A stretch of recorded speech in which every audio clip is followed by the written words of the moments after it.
Welcome to the Jamal Thomas Morning Show. My name is Jamal Thomas. This is indeed my show. I hope you guys are doing all right this morning. Apologies for the voice. I'm a bit hoarse, but nevertheless, we're here. The whitewashing of Charlie Kirk has been a thing to behold. Acting as if this guy was quote unquote moderate is insane. Acting as if he wasn't racist, homophobic, bigoted, anti-Islam, etc., is insane. Acting that he wasn't pro-genocide is insane. There is a litany of videos, messages, things that he has said that effectively create the context of a life and the life that he has led. One of these things, guns save lives. And as I pointed out, clearly it didn't save his life. It ended his life. And there are other things that he's made the point of saying, well, hey, if people need to die for the Second Amendment or kids need to die for the Second Amendment, then so be it. Okay, so be it. Not trying to be a complete dick about it. At least not a complete dick about it. But let's be honest about who this degenerate was and the life this degenerate led. I feel for his wife and kids. I feel nothing for the fact that Charlie Kirk is dead. And I get some people might have taken issue with what Wilmer was saying yesterday, but Wilmer was trying to make the point that Charlemagne the God made, that, which I don't entirely agree with, but just articulate it. You lived a particular life. And in living a particular life like that, there were consequences to living that life. The reason I don't particularly agree with that point of view has more to do with the fact that the guy was a bomb thrower and a YouTuber and a political correspondent. And if a political point of view, as deranged as it is in a country with the First Amendment, can get you murdered, and I'm not making the argument of can it? Obviously, it can. Some rando decided to commit white on white crime. But is it right? It's that part. It's not right, at least not in my mind. Any of us, part and parcel to the reason that murder is against the law. Yeah, you don't want murder in general, but all things being equal, if one rando can make the choice that somebody else should be dead, then any rando can make the choice that any of us can be dead. And I'm saying that from the perspective of somebody who obviously does political content, obviously is oppositional in their political content. And any rando could say, I don't necessarily like what that person said, and I get murdered. And in getting murdered, there will be people who come on and say, well, he lived a life, and he knew the consequences of living that life. Okay, what was the life he lived? He was a YouTuber. That's the life that he lived. So yeah, degenerate, yes. Racist, yes. White nationalist, maybe, maybe not. But obviously he had a clear focus on issues of all the things: race, colonialism, murder of Palestinians, co-signed all of the stuff. He was a horrible fucking human being. I can run you tape after tape after tape after tape of things that Kirk said. So spare me this idea of sympathy. I have none in this case. So just being honest with you, just being my take. Trying to make this guy out like he was something else. Just stop. Just stop. Reality is what it is. The other thing, and the other big news, being a racist person being murdered. Bolsonaro has just been convicted, and he is getting 27 years in prison. 27 years. And this has to do, of course, with the coup plot that was taking place in Brazil, where Bolsonaro didn't necessarily want to accept the outcome of the election, was making moves to do things in order to not accept the outcome of the election. And Brazil, clearly a more functioning democracy, pinched him for it. I made the point once before that Donald Trump should have been, yeah, he was indifferent to school shootings. Yeah, he was a trash human being.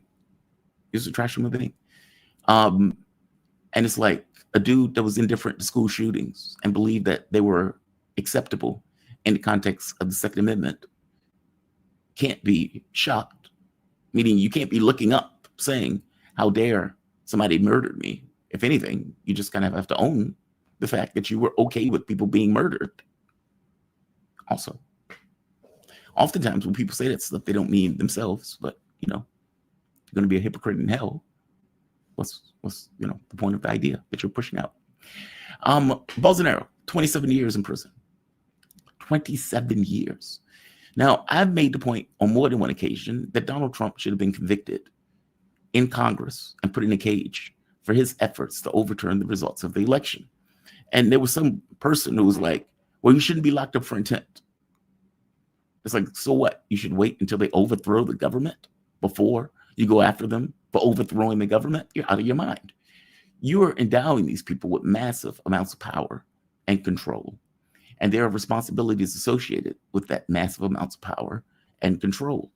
And when you get to the point of taking action in order to remain beyond your constitutional limits, and for that matter, doing things in order to try to stay when you know you're not supposed to stay, there should be consequences. Otherwise, you incentivize the very actions that you're committing in that moment. Meaning you make it more likely for your democracy to be overthrown. You make it more likely for some new person to come in and decide that they want to stay because the last guy stayed without any consequences. This is the problem with somebody like Trump.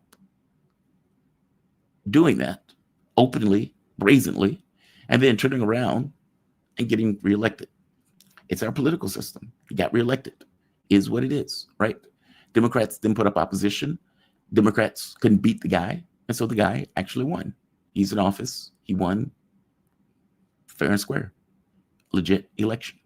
The previous election was legit, even though Democrats tried to claim that it was not and claim that the Russians helped them over the finish line. At the end of the day, in our political system, this is what you get.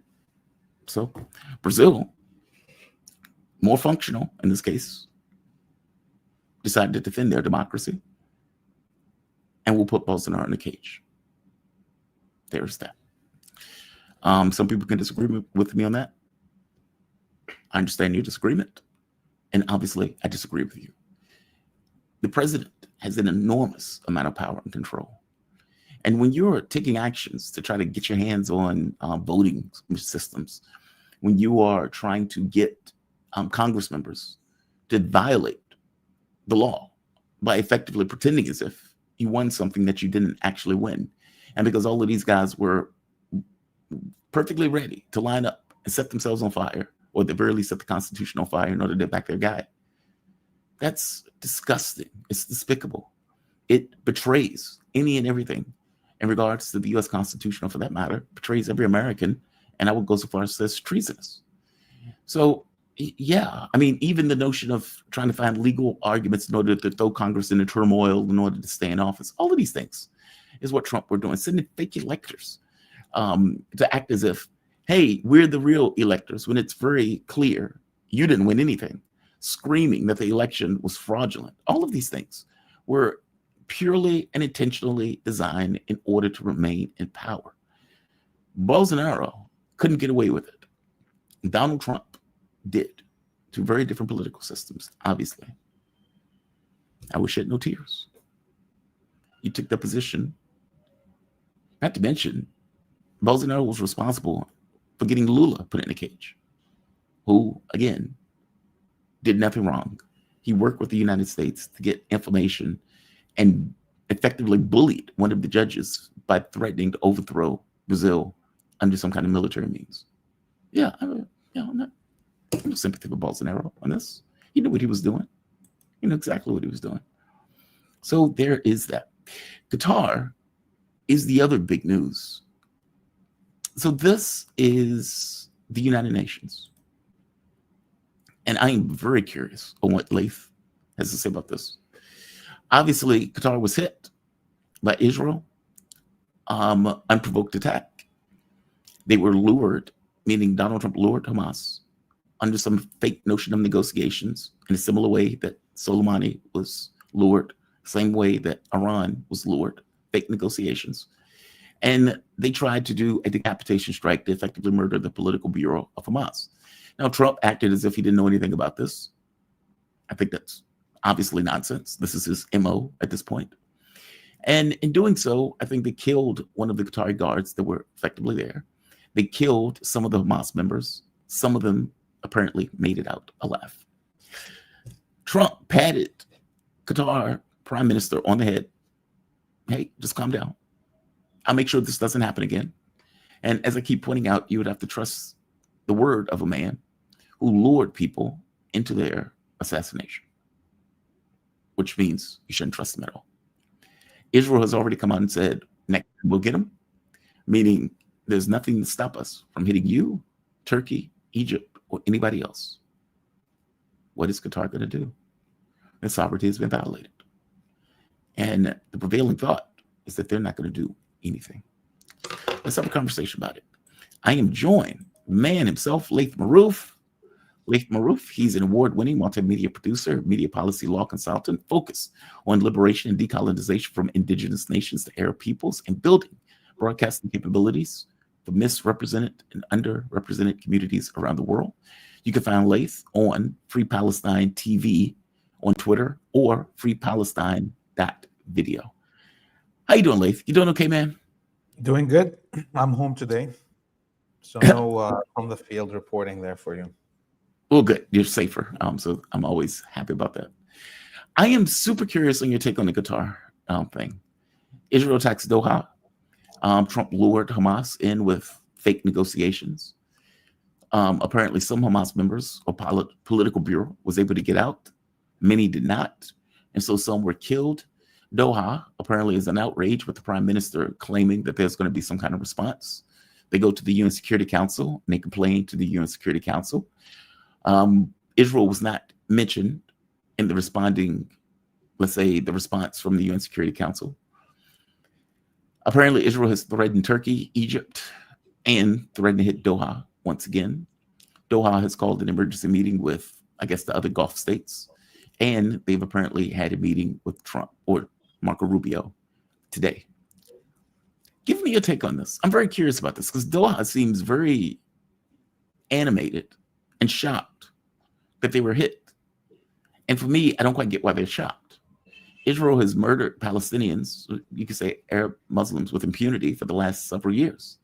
They have committed an open genocide. They've raped Palestinians on camera, with the majority of the public saying this is fair game. They have murdered babies.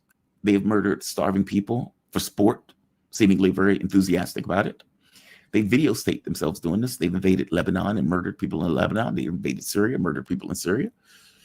Why did they think that they were somehow different and that they were beyond also getting hit? Well, I obviously, for me, it's all a theatrical act. The Qataris knew that this was going to happen. They didn't activate their own air defenses. They didn't fight it back. And the Americans knew that it was going to happen. You know, the United States has its most advanced radar array outside of North America here in South Palestine. So they saw the Israeli jets taking off, and British and American tanker jets refueled those Israeli jets on the way and on the way back to their attack on Doha. So for me, it's clear that this is just theatrics. And, you know, if there was a reason to have these theatrics, is because they're trying to hide the fact that, you know, a supposed ally of the United States, who has paid so much money to Trump and his cabal, that we were told by the Western media that that's the way. If you just give Trump what he wants, if you ally yourself with the United States, you wouldn't be bombarded like Iraq, Syria, Yemen, and Libya. If you just give in and hand over some money to the gangster for protection. And what has happened is that all that protection money didn't get Qatar nothing. So the reason Qatar is moved by the empire to have all this rah-rah in the media is just to cover up the fact that they are a wimp that could be whipped around by the supposed gangster that is protecting them. So when articles come out and say that they are reconsidering their relationship with the U.S., this kind of oil for protection racket that they establish, or that they feel in some cases trapped, because how do you escape the hegemon that you've been dependent on for so many years to keep your government intact? And now you realize that you are susceptible to attack just as much as any other country in that region. You don't think those articles are hitting on something that, for all intents and purposes, this is purely just acting? Oh, yeah. I mean, look, every sovereigntist Arab leader since Jamal Abdel Nasser and the Syrian nationalist movements in the 50s, and, Gaddafi, Saddam, Assad, everybody told these, royal families that are ruling under protection of the West that you will be next after us. And so suddenly for them to understand that after 80 years of Arab thinkers and Arab leaders telling these regimes that once those who are sovereigntists are out of the picture, there's nothing to protect you, right? And this is what it is. In the end, I see this as just more media cover for these elites that participated in the genocide in Gaza. The Saudis, the Emiratis, the Jordanians all participated in the genocide in Gaza through supplying the Zionist colony with all its needs and giving it political cover and jailing and killing anyone within their own population. By the way, there's at least 2,000 Saudis that have been executed by the Saudi regime since the beginning of the genocide because of political posts against the genocide in Gaza. There is more political prisoners in Qatar than there is in huge countries like Iraq or Syria or even Egypt. There's something like 30 or 40,000 Qataris that are in jail for their political speech. And this is a population of under 800,000. The citizens of Qatar is under 800,000 people, and you have 40,000 political prisoners. This is the realities of these regimes that supposedly are right now not happy that this attack happened in Doha. So nothing will happen. Qatar will not retaliate. And the genocide is gonna continue in Gaza. Oh, I don't think they're going to do anything about the genocide. They obviously don't care. I mean, keep in mind, these were the people who bankrolled the ethnic cleansing in Syria that's taking place.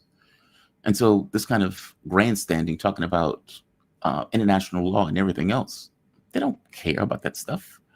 But it seems to me that they may care about what they consider to be a broken deal.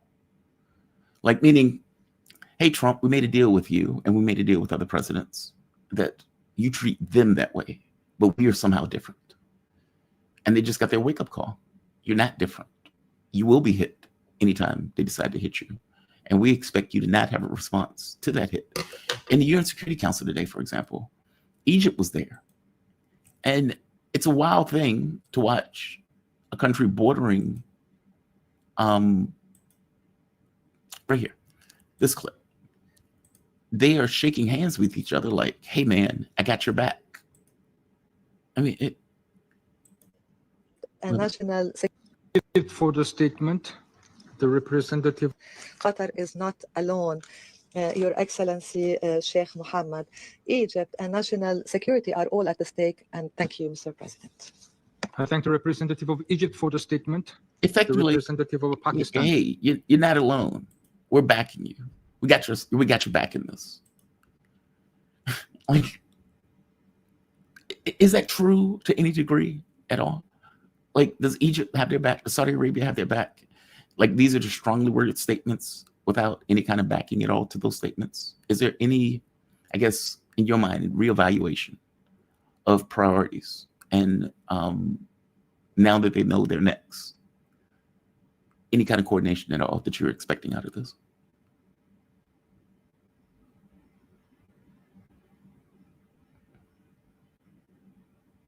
Sorry about that. Talk is cheap, obviously, right? So everybody knows that proverb. So, and this is what these vassals are allowed to do. They're allowed to just talk. And in fact, they do the opposite of what they say. And that just helps the propaganda machine to undermine anyone that is actually doing something against the genocide and against Zionism and colonialism. That has been the deal that the colonial powers, whether it was the British, the French, and then the Americans and the Israelis, have allowed to the vassal regimes in the Arabic world. They can talk as much as they want, as long as they are actually doing the opposite behind the closed doors, which they are.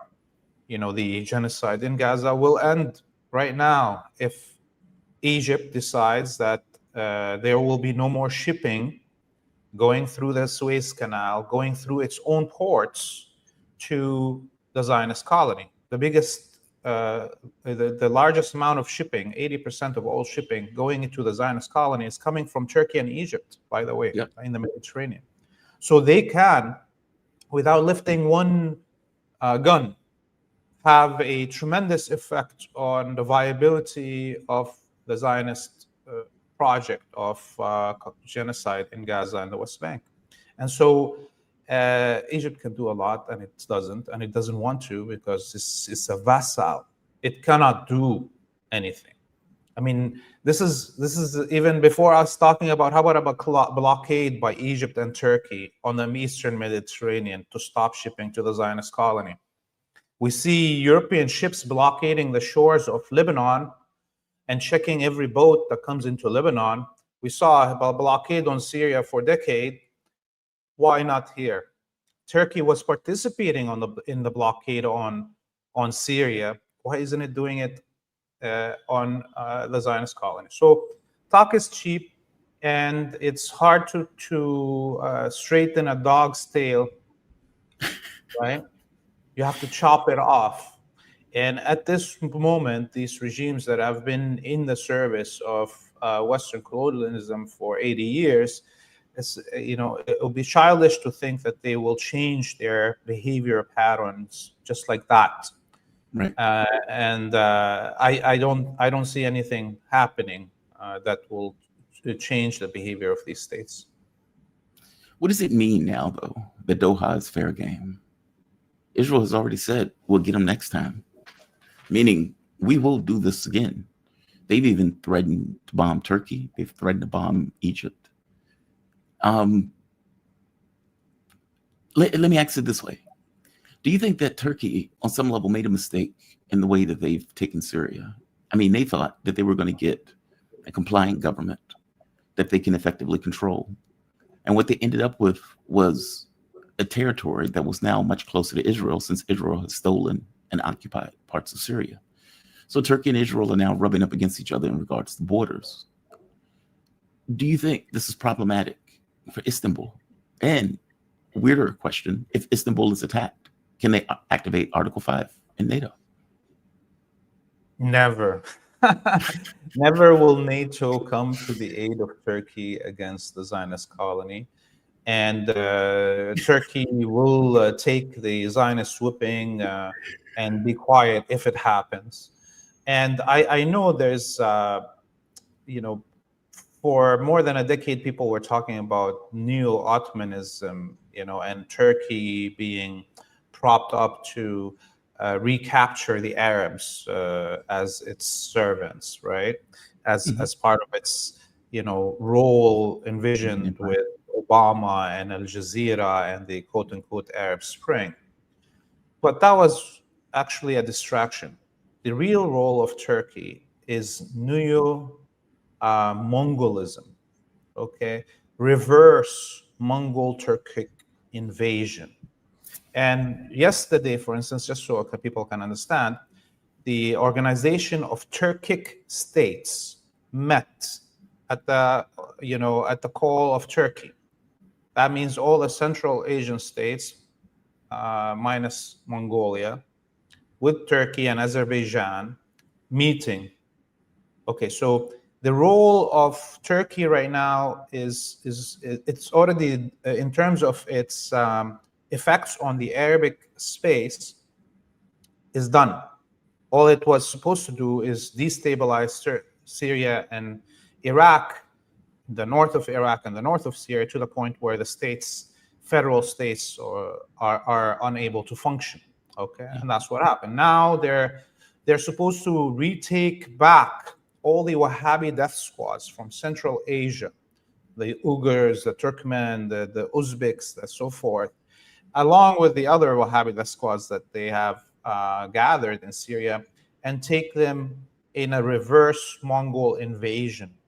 Okay, this is why Trump took that corridor between Azerbaijan and Armenia, to make it that there's now a land connection to bring those back to Central Asia, to destabilize China and Russia from their soft belly.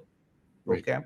So Turkey, if it's attacked with a Zionist colony, will take the beating and continue, because it knows its role now and what is allowed to it as a sphere of influence.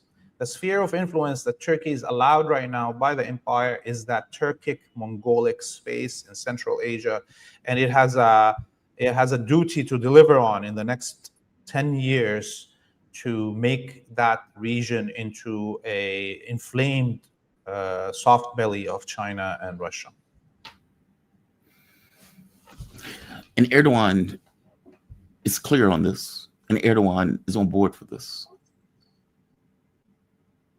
Yes, definitely is on board with this, and we saw the beginnings of that affirmation when Turkey entered the military battle between Azerbaijan and Armenia on the side of Azerbaijan.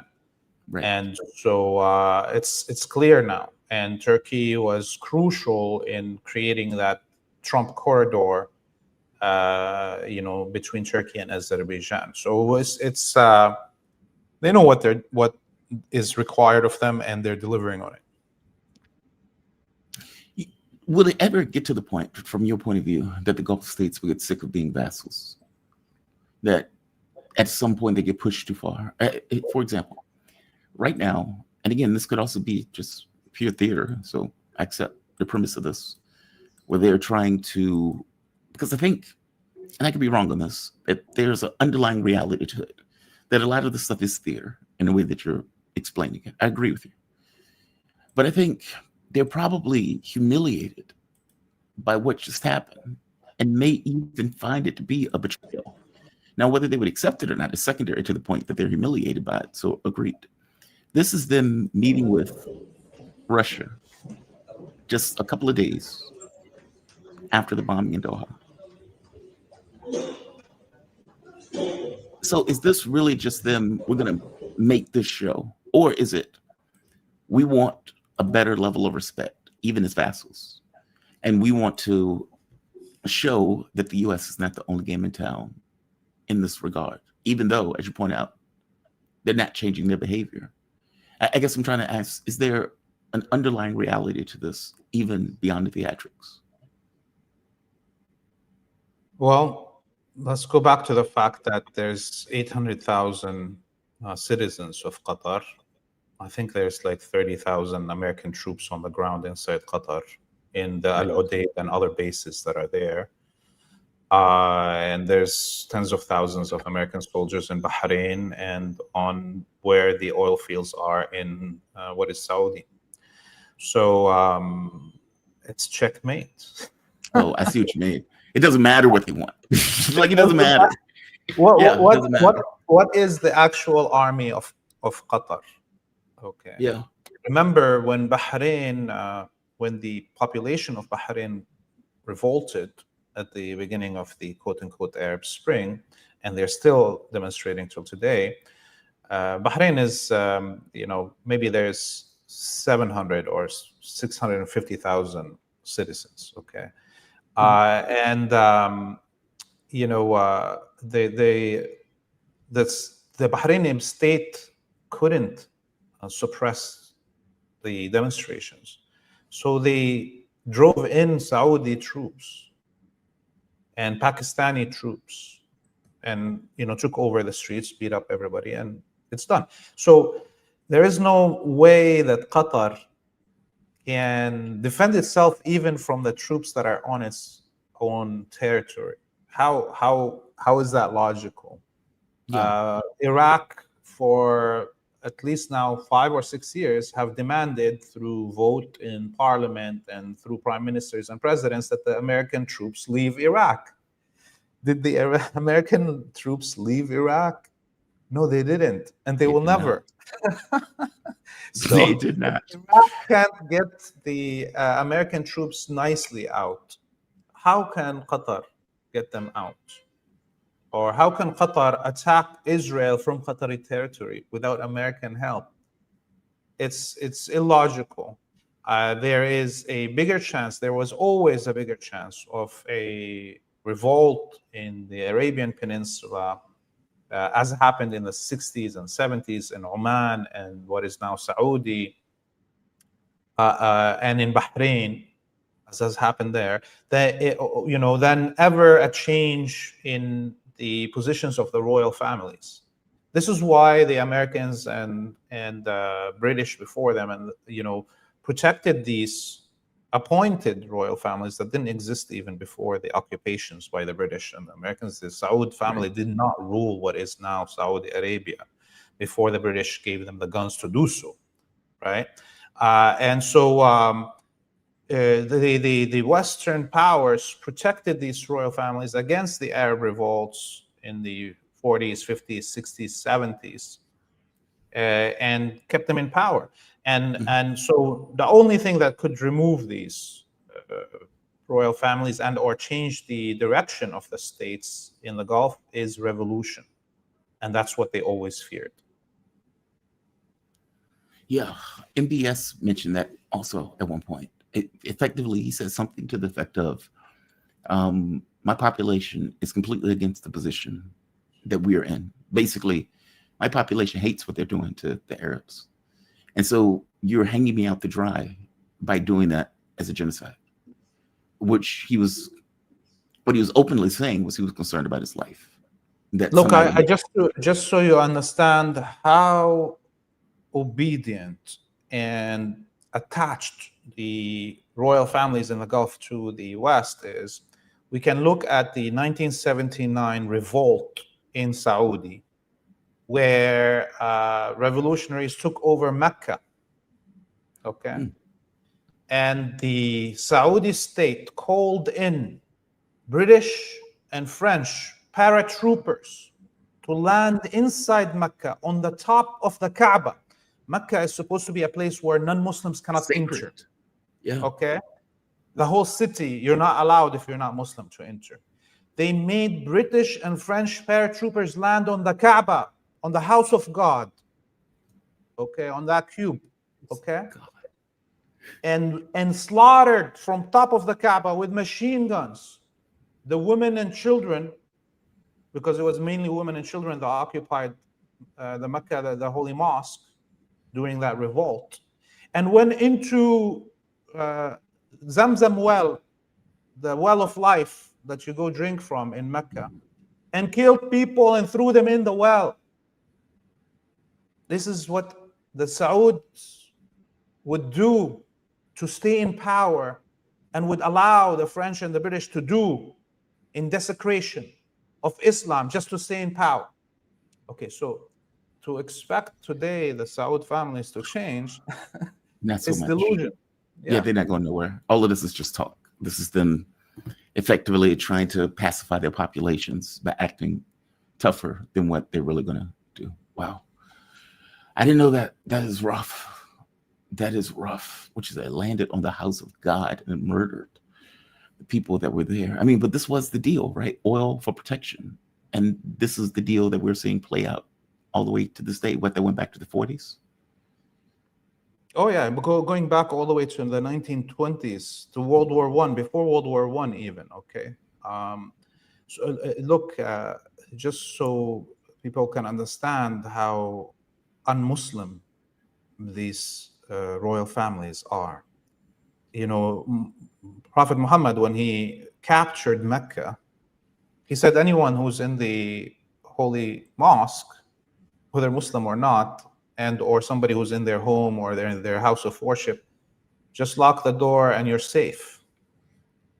These people brought in infidels according to them, according to what they tell us publicly, the Wahhabis, that they consider Christians infidels.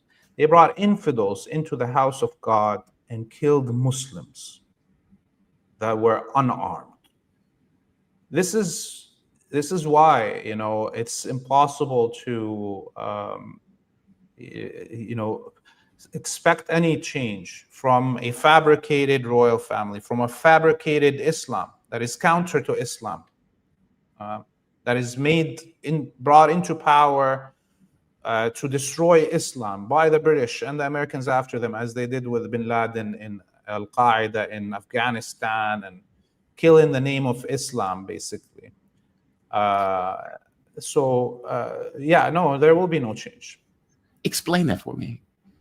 You said that this is effectively a desecration of Islam in the way that they push their version of Islam, that this is not real Islam. This is something else that they're doing at the behest of the West. Yes, yes. Look, the biggest, and this is not a religious preaching lesson, okay, or trying to sell Islam to anybody. But think about it this way: the only competition to Western Christianity in the third world, in Africa and Asia, was Islam. Mm-hmm. And you know, how do you stop this? You need to create a bad image to Islam, one that is comparable to the Crusades, comparable to the genocides that were done in the name of Christianity in the Americas and Oceania. And you know, the only way to do that is to fabricate a version of Islam that is a tool, and that's what they did. The Wahhabi cult in Saudi is empowered by the British in the late 1800s, early 1900s, to counter the Islam of Baghdad, the Islam of Damascus, the Islam of Istanbul, or the Islam of Cairo, that was cosmopolitan. Okay, whether you know, so this is what has happened, and they were successful in defeating Syrian unificationists, Arab unificationists, communists, socialists in the Arabic world through, and also defeating the Ottoman Empire by pushing forward this fabricated Wahhabi cult as a counter. And then they took that successful project and they exported it, since it succeeded in defeating the third world movement in the Arabic world, and exported it to Afghanistan to defeat the Soviet Union. And then now, as we see, as an excuse to have non-ending wars anywhere the US wants.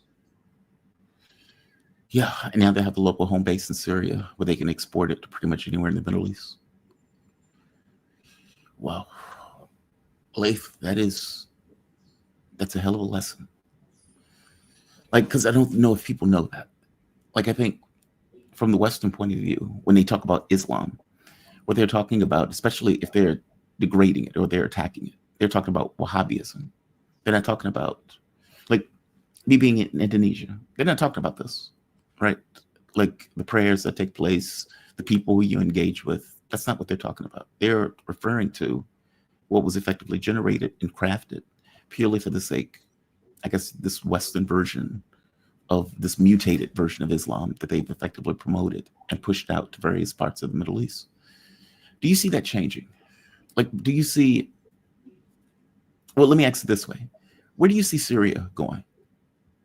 Because you're right, they have effectively, Wahhabis have taken over a state. Where does that go from here?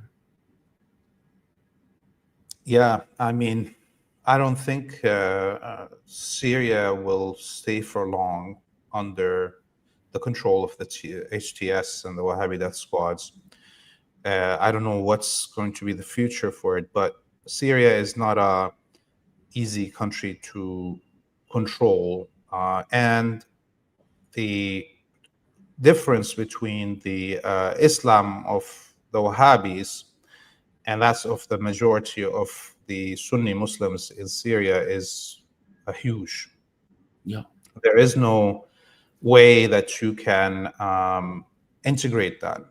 And as we see, the country is mainly out of control of the HTS beyond the population centers between Aleppo and Damascus. The rest of the country is under control of the Russians, the Israelis, the Americans, the Kurds, whatever, you know. So there is no way for HTS to mold a new Syrian. Okay, there's no way.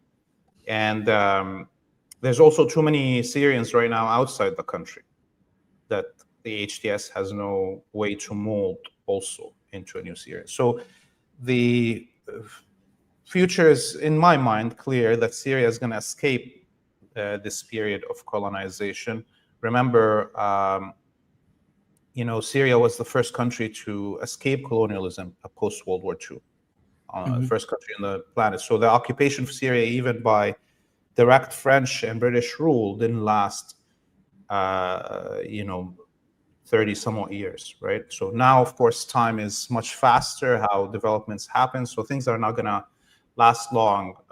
And as we see the battle in Palestine and in the whole region is moving fast.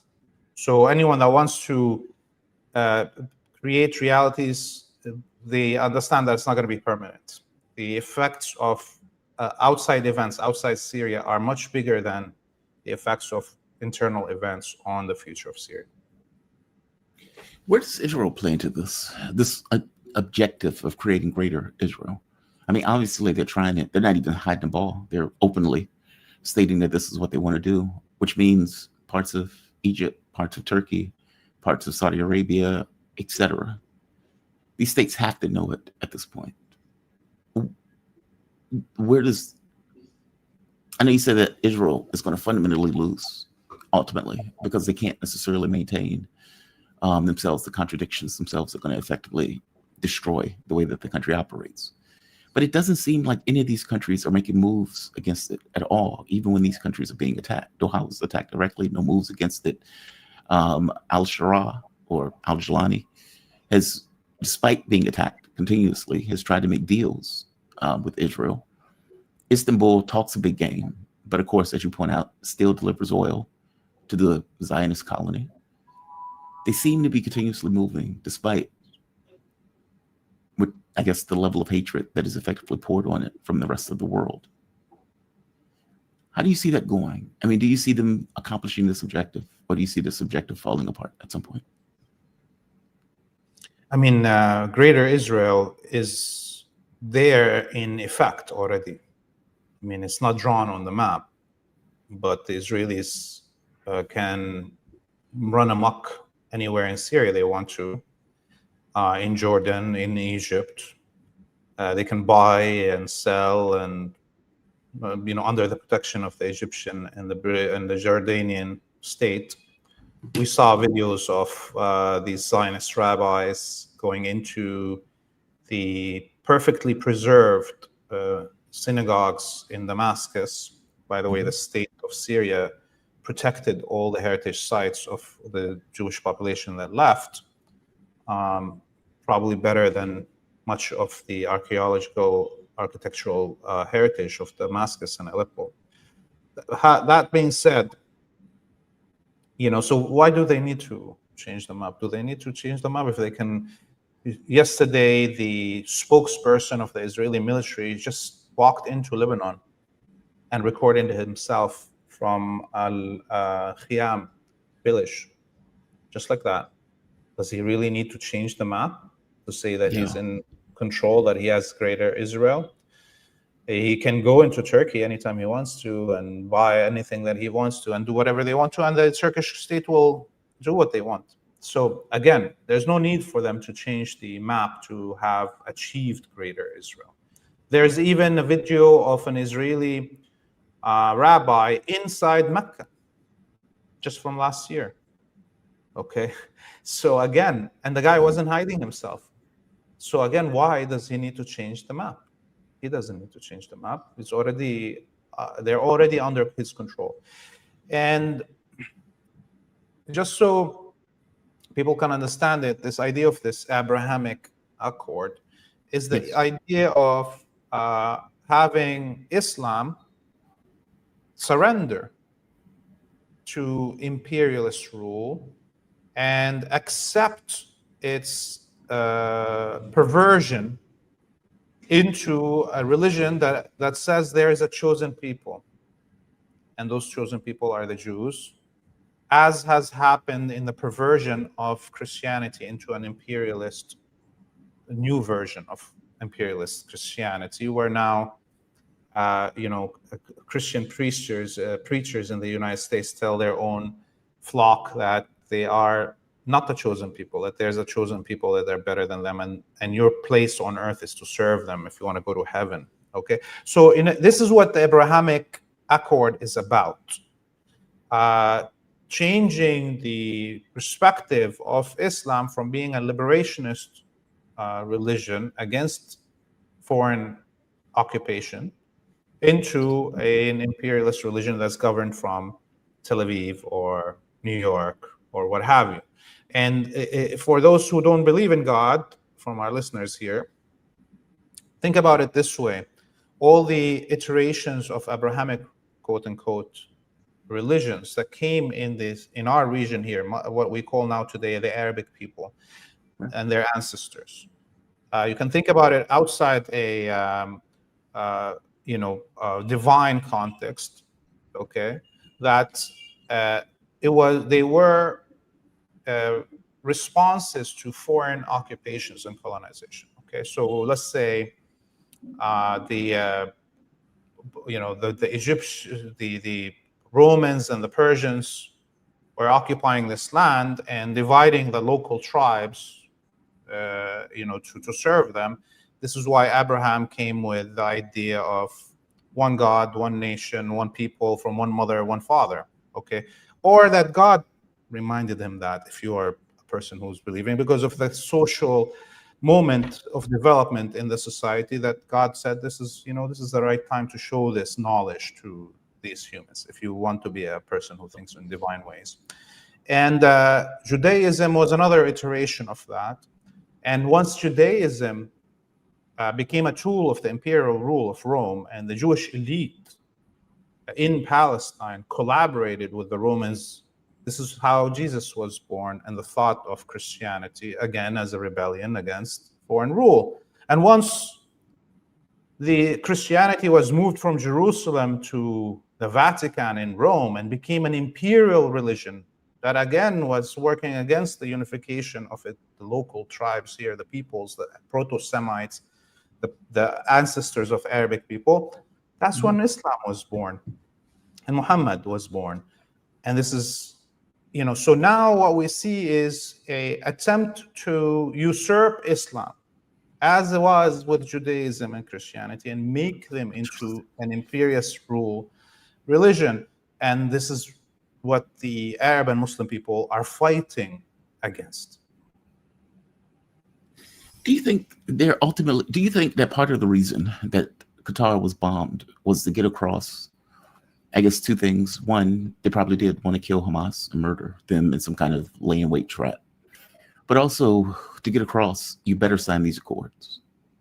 Like, if you think getting hit once is bad, if you don't sign these accords, it's going to be worse. Meaning, trying to push Saudi Arabia and Qatar into signing these accords under the threat of force and violence. I think the reason for the attacks was to kill the negotiators, which they didn't succeed in. The Zionists do not want to stop the genocide in Gaza. And they kept on killing different leaders in Hamas, whether the leaders, Haniya in Iran, or the leadership in Lebanon or in Syria, before the fall of Syrian government, and on the ground in Gaza, any of the political leaders. So there's because and each time it was like killing one layer of the political leadership and then talking to the next layer to see if they will retreat in terms of terms for the ceasefire. Okay, and every time they didn't like what they heard, they killed those persons, and they're like, okay, let's see the next level. Will they be the ones that? Well, now they were trying to kill the last level of connection between the outside world and the Palestinian resistance on the ground in Gaza, which means if you kill those, there will be no more communication avenue with the Palestinian revolutionaries on the ground, and therefore there will be no more negotiations. So they were trying to end the possibility of negotiations as even a media ploy, right? Because they're moving into Gaza City and they want to conduct a mass genocide. So it's done. There's no more talk. Now they have missed their shot, and we see there's going to be another attempt at quote-unquote negotiations, which is not going to happen anything, but it's just actually going to give them more cover as they conduct the genocide. Well, I mean, is Qatar even going to have further negotiations after this? They'll do whatever master tells them, that's for sure. Wow. Laith, thank you for this. I love these history lessons because this is stuff that we are not exposed to. And just your take is fantastic. It's awesome. And I always appreciate when you can go down and explain this stuff in this kind of historical context way to kind of illuminate it for all of us. No, man, I really appreciate it. Do you think they're going to accept this submission? Meaning, are these states, knowing full well that the populations of these states are not going to be happy with accepting Israel as it commits a genocide? I mean, if you remember, initially it was, well, we're not going to work with you if you're committing a genocide. And somewhere along the way that changed into, okay, well, we'll still work with you as you committed genocide, and we'll still come to these accords. But there was complaints coming out of Saudi Arabia and coming out of Qatar, if I'm not mistaken, about the West Bank and having the West Bank being taken. And again, there was some people postulated that was the other reason for the attack, in order to basically say, shut up and sign. Will they submit? I don't think they will sign anything as states, like Saudi at least, about the Abrahamic Accord until there's no more Palestinians to resist. Okay. It's all because they don't really need to sign any accord. What do you mean? They've already enslaved Islam to Zionism, the Saudis. Okay. So what else does Israel really want? There's Saudi preachers literally going online and saying there's a chosen people and the Israelis and this is their land. They're really saying that? Like, yeah. They're really out there saying that? Just like those evangelical preachers that are on American television doing that, telling the Christians that you are less than and there's a chosen people and you're here to serve them. There's Saudi preachers doing that. Okay, so there's no need to sign anything. There's a letter from the King of Saudi. This is another historical. Let me just pull the date on it so I don't say the wrong date. But there's a letter from the King of Saudi written to the British, okay, his handler, British handler. And this is from the 1930s, okay? And he says, this is, King Abdulaziz, okay? The founder of the Third Kingdom of Sauds. And he says, I have no, and he's like, I admit to Sir Percy Cox, who's the British representative to the Gulf area from their India office. Okay. Right. I have no objection to give Palestine to the poor Jews or anyone else that Britain sees as needed. And I will not object to its opinion, Britain's opinion, until the clock of end of time coos. Okay, signed King of Saudi Abdulaziz. Okay, so this is how it is. The guy was receiving, because remember, this was at a time before the oil discovery, Right. okay, in the Gulf. And the kings and emirs in the Gulf were receiving salaries, monthly salaries, from the British office in India that was governing the whole region. Okay, so this is a person that ate from the hands of the British intelligence. The whole family has been bred since then, so it's not gonna be. This is not new, basically. This is historical context. Like, they followed the stuff through history. Laith, fantastic spot. Thank you for this.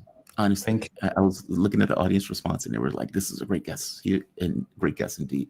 Laith Marouf, he is an award-winning multimedia producer and media policy law consultant focused on issues of liberation and decolonization from indigenous nations to Arab peoples, and building broadcasting capabilities for misrepresented and underrepresented minority communities around the world. You can follow Laith on Free Palestine TV. That's on Twitter. You can also follow him on freepalestine.video. That is if you're looking on the web. Laith, you be safe today, man. Have a good one, okay? See you soon. Bye-bye. All right, I see my next guest. He is in the background. We are joined with the man himself, Dimitri Lascaris. Dimitri is I want to get it right. He is lawyer, journalist, activist for Montreal, Quebec. In 2020, he ran for the leadership of the Green Party and hosts a fantastic show, Reason to Resist. It's on YouTube. If you look it up, it will pop up. How you doing, man? You doing okay today? I'm doing fine, Jamal. I'm sorry I have to talk to you today from my vehicle in Greece. So. Oh, you're still in Greece. I didn't realize you're still in Greece. Yes, I did. I had to drop a friend off at the airport, and so I'm driving back to Kalamata, and this is unfortunately unavoidable. No, you're perfectly fine, man. What have you been seeing in Greece? I know you were in Cyprus for a while. Right. Give me a take on that environment.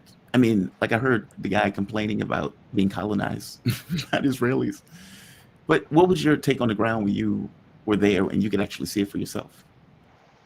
Well, last night I was actually in a drinking hole in Athens on the coast with my friend, the one that I took to the airport today. And we were surrounded by Israelis. I went to the washroom. I heard two Israeli men speaking to each other in Hebrew. I came outside, and there was sat down at a table, and right next to us there was a table of 6 Israeli men, and then another 6 Israeli men were to our right.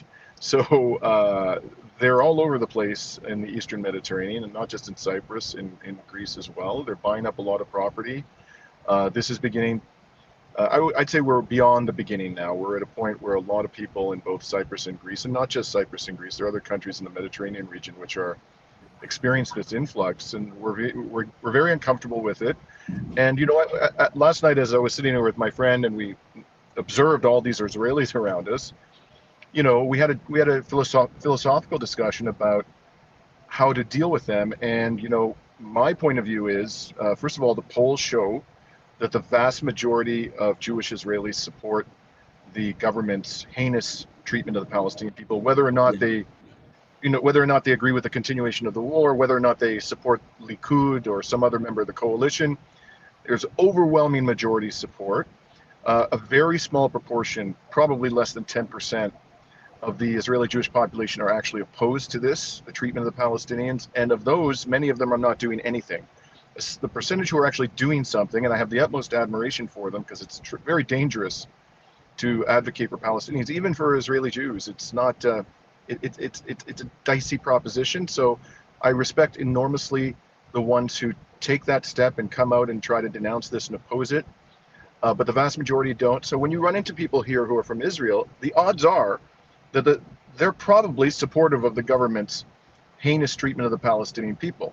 And not only that, but even if they're not supportive, why aren't they back in their country doing everything within their power to put a stop to this Holocaust? Why are they here in Greece or in Cyprus or elsewhere in the Mediterranean partying, as this is being done in their name with their tax dollars and by their military? That's my attitude towards all of this. Yeah, that's a hell of a philosophical conversation. I mean, let's take it to the US for a bit, if we're going to ground it in a different context, because we get hit with this a lot. And it's like, okay, you have a government. The government is supporting a genocide. 70%, if not more, of the money that Israel gets to commit that genocide comes from the United States. Bullets, guns, missiles, bombs, etc. We pay for it. That's our colony in many respects. Yeah, many of them are Europeans, but it's also American colony. When I was in Israel, I remember going to, it was a spa. I needed a sauna. And the woman at the checkout counter, when she realized I was American, immediately flipped from Hebrew to speaking perfect English because she was from New York. And my ex-wife at the time was kind of confused by it all. And my point to her was like, that person came from New York and stole somebody else's land and is now squatting on somebody else's land, acting as if it's theirs. So that's my country, right? That's the US. We do that. Mm-hmm. How do you change that, though? I don't have an answer for it. Like, if we're thinking of this like Nazis in Nazi Germany, and you could say Israelis in Israel, very similar in the way that they're behaving and responding. Let's say you had an Israeli who was against it. What does that Israeli do to change the context of the government or the population around them that fundamentally agrees in the murder and mass execution and starvation of millions of people? What do you do? Well, I think that's a separate question from the one I'm addressing, which is what should you try to do? Whether or not your efforts are likely to succeed, you have an obligation to try. And you can contribute in so many ways. And at the end of the day, if we're going to overcome this, we're going to bring this Holocaust to an end and deliver justice to the Palestinian people, it's going to be as a result of contributions, large and small, by hundreds of millions of people around the world, particularly in countries like the United States, which are driving this genocide and which supply the weapons and so forth. So I think we have an obligation to try, irrespective of whether or not we're likely to succeed. And that's just my view. It's a moral obligation. And the more your government is culpable, the more you have a responsibility to act and to do your best. And I also recognize, Jamal, that there are differing contributions that we can make. So I devote myself pretty much full-time to the Palestinian cause nowadays. I do it as a lawyer, prosecuting cases and defending cases on behalf of Palestinians and Palestinian solidarity activists in Canadian courts. I do that for free. I do it through my journalism. I do it through activism. And I'm in a position of relative privilege. I readily acknowledge that because I'm financially secure. I don't need to make money from the practice of law. I also understand the legal system. I've got a lot of experience with advocacy, so I can do more than the average citizen. I'm very fortunate to be in that position. I recognize that. There are not too many people who are in a position to do what I can do because they don't have the good fortune that I've had. But let's just look at somebody who has minimal ability to contribute. You can call up your elected representative and complain about your government's support for Israel. You can sign a petition, you can go to protests, and if you don't want people, you're afraid of losing your job, to recognize you at a protest, then cover your face. I mean, there's so many things you can do. Make contributions to Medical Aid for Palestine or to UNRWA, the United Nations Relief Works Agency, even if it's $10. There are few people in the West who can't contribute something to this cause, and we all have an obligation to do it because all our governments are complicit in this genocide, every single Western government. Obviously, I agree with you. I think this is the Chris Hedges thing where he said you do good because it's good, not necessarily because of the outcome. You just do it because you think that on some level good will follow. like that ultimately you will draw things to your cause. One action may lead to another action, and you don't necessarily know what action will be the tipping point. I do get it. I do understand it. Yeah, I do get it. And maybe my cynicism is taken over in this case. You've had people marching all across the world, millions, and all of these European governments, for the most part, still back everything that's taking place. Like, it's not like, the realization that I had is that in Nazi Germany, the only reason that the Western governments cared about the Holocaust was because Nazi Germany invaded their countries. If Hitler just burned Jews in ovens, did medical experiments without invading any other European country, nobody would have cared. Nobody would have gotten involved. And I think that's kind of a wake-up call to what just reality is as human beings at this point. These governments are functioning on a realist logic. I don't know if they care about the protests. I don't know if they care about their being called up or anything like that. They are in this mindset. This is geopolitical expansion. They have their colony, and they're going to do everything to protect their colony. And until the U.S. collapses, I don't see that changing, which may be a disincentive for action on some level. Fair enough. But I do think that's true. Give me your take on that. Is that too dark? Is that too cynical? Too much of a black pill? No, I've said repeatedly that all signs point to the collapse of Israel. This giant U.S. military base masquerading a country, and frankly, and relatedly, the future. And I'm sorry to say this to our brothers and sisters in the United States, the future for American power and hegemony is extremely grim. And without the full-blown support of the major Western governments, principally U.S., but also Britain and Germany and France, and to a lesser degree, countries like Canada and Greece, without that support, Israel is finished. And there are problems, immense problems in Israel. The level of soldiers who now require rehabilitation is historic. There's a crisis of suicide within the Israeli military. There are people not showing up for duty when they're called up, reservists. Tens of thousands. Quite possibly hundreds of thousands, but at a bare minimum, it's tens of thousands of soldiers. They're exhausted. They've shown their military incapability when it comes to waging ground war. And you're not going to hold territory, conquer territory, control it, without putting ground troops at risk. The economy is in serious trouble. There's enormous division within Israeli society. I mean, last week there were tens of thousands of people, very agitated people in the streets demanding an end to the war, not because they care about the Palestinians, but because they're sick of war and they want their hostages, their so-called hostages, back. So I could go on and on, Jamal. There are lots of reasons to believe that the genocidal project will fail. It may succeed. I'm realistic enough to say that it may succeed, but there's lots of reasons to believe that it will fail, and that our efforts collectively, if they are persistent enough, forceful enough, and they're sustained long enough, will contribute materially to the collapse of the genocidal entity. I truly believe that that's what the evidence suggests. And at the end of the day, as I say, we have an obligation to try nonetheless. And in when I breathe my last breath, I can say at least that my conscience will be clear because I did everything that I could to put a stop to it. Yeah, my conscience is not clear either way. My tax dollars are going to this, right? Like, even in doing everything else, it's like this kind of backhand way of still contributing to it because of the way your taxes are being allocated to it. One of the things that I do see as a problem, what happens when, let's say, they ended the killing and the murders today? There's still the secondary question about what comes next. I mean, the reality of it is, if this kind of genocidal regime stays in the place, even if they stop this kind of open genocide, you still have this problem of what caused it in the first place.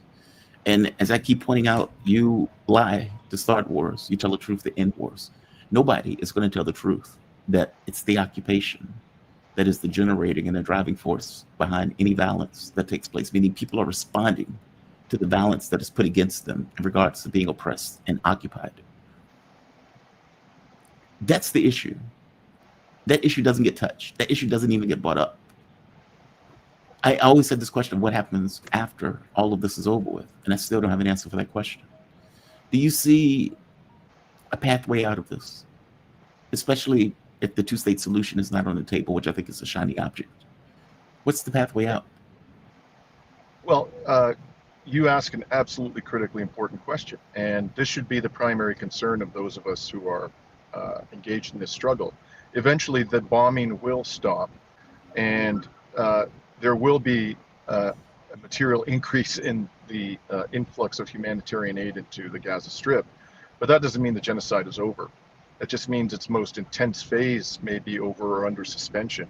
But the Palestinian population is now so traumatized, so weakened, so beset by sickness, preventable disease, so deprived of just the basic infrastructure required for organized civilized life, that ending the bombing and dramatically increasing the amount of humanitarian aid going into Gaza is not going to stop the genocide. You're absolutely right.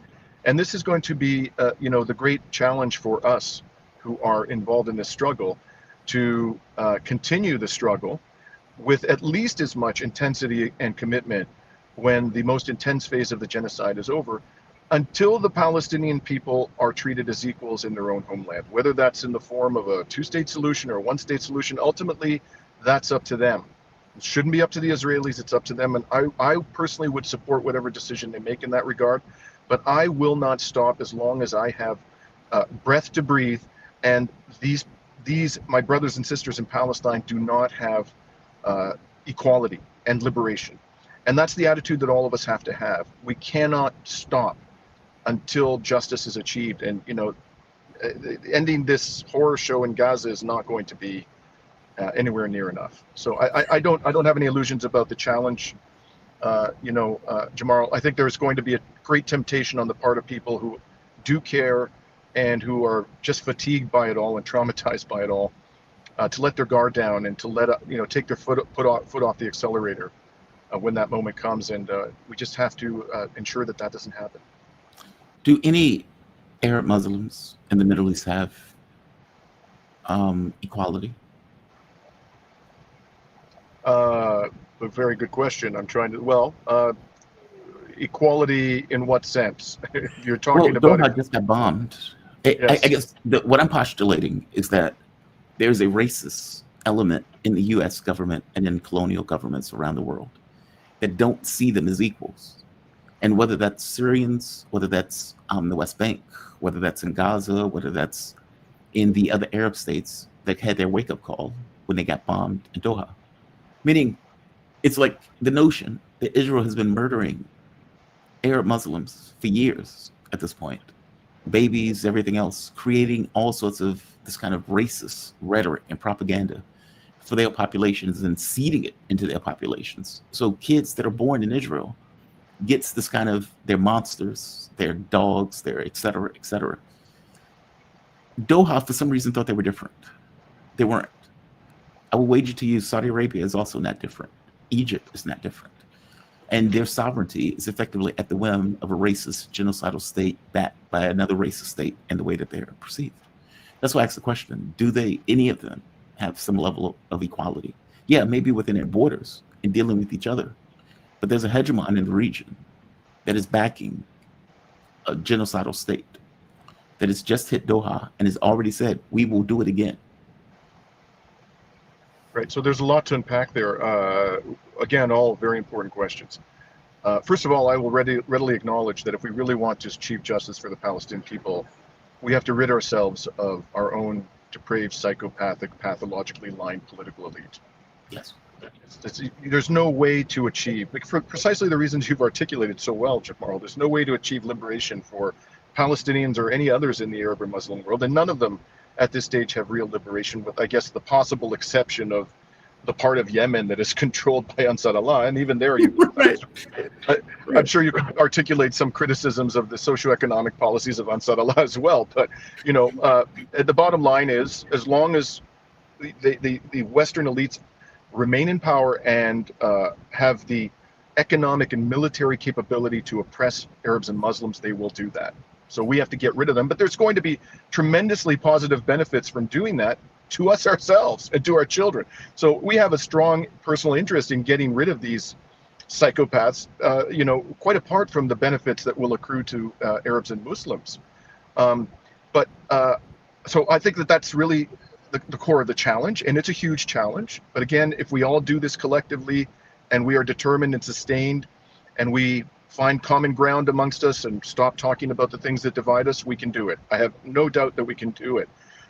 As far as, the sovereignty of the, these so-called states or regimes in, the Gulf, personally, I am of the view, I can't prove this conclusively, but I'm of the view that not only the Trump administration understood perfectly well what Israel intended to do and facilitated it. Of course. They helped them. And by the way, I wouldn't even exclude the possibility that the Israelis had virtually no involvement in this. They were aware of it. They maybe helped plan it, coordinate it. They had to be aware of it. But I wouldn't exclude the possibility that this attack was actually carried out by Americans or British. And they're just using the Israelis as a SOP. I don't think that's likely to have happened, but I think that's a possibility we should bear in mind, because the Americans, the Westerners, one of the fundamental purposes of Israel is to place distance between its crimes and Western governments. Yes. And I think sometimes that's done by attributing to Israel criminal behavior that was actually carried out directly by Western militaries. But let's put that aside.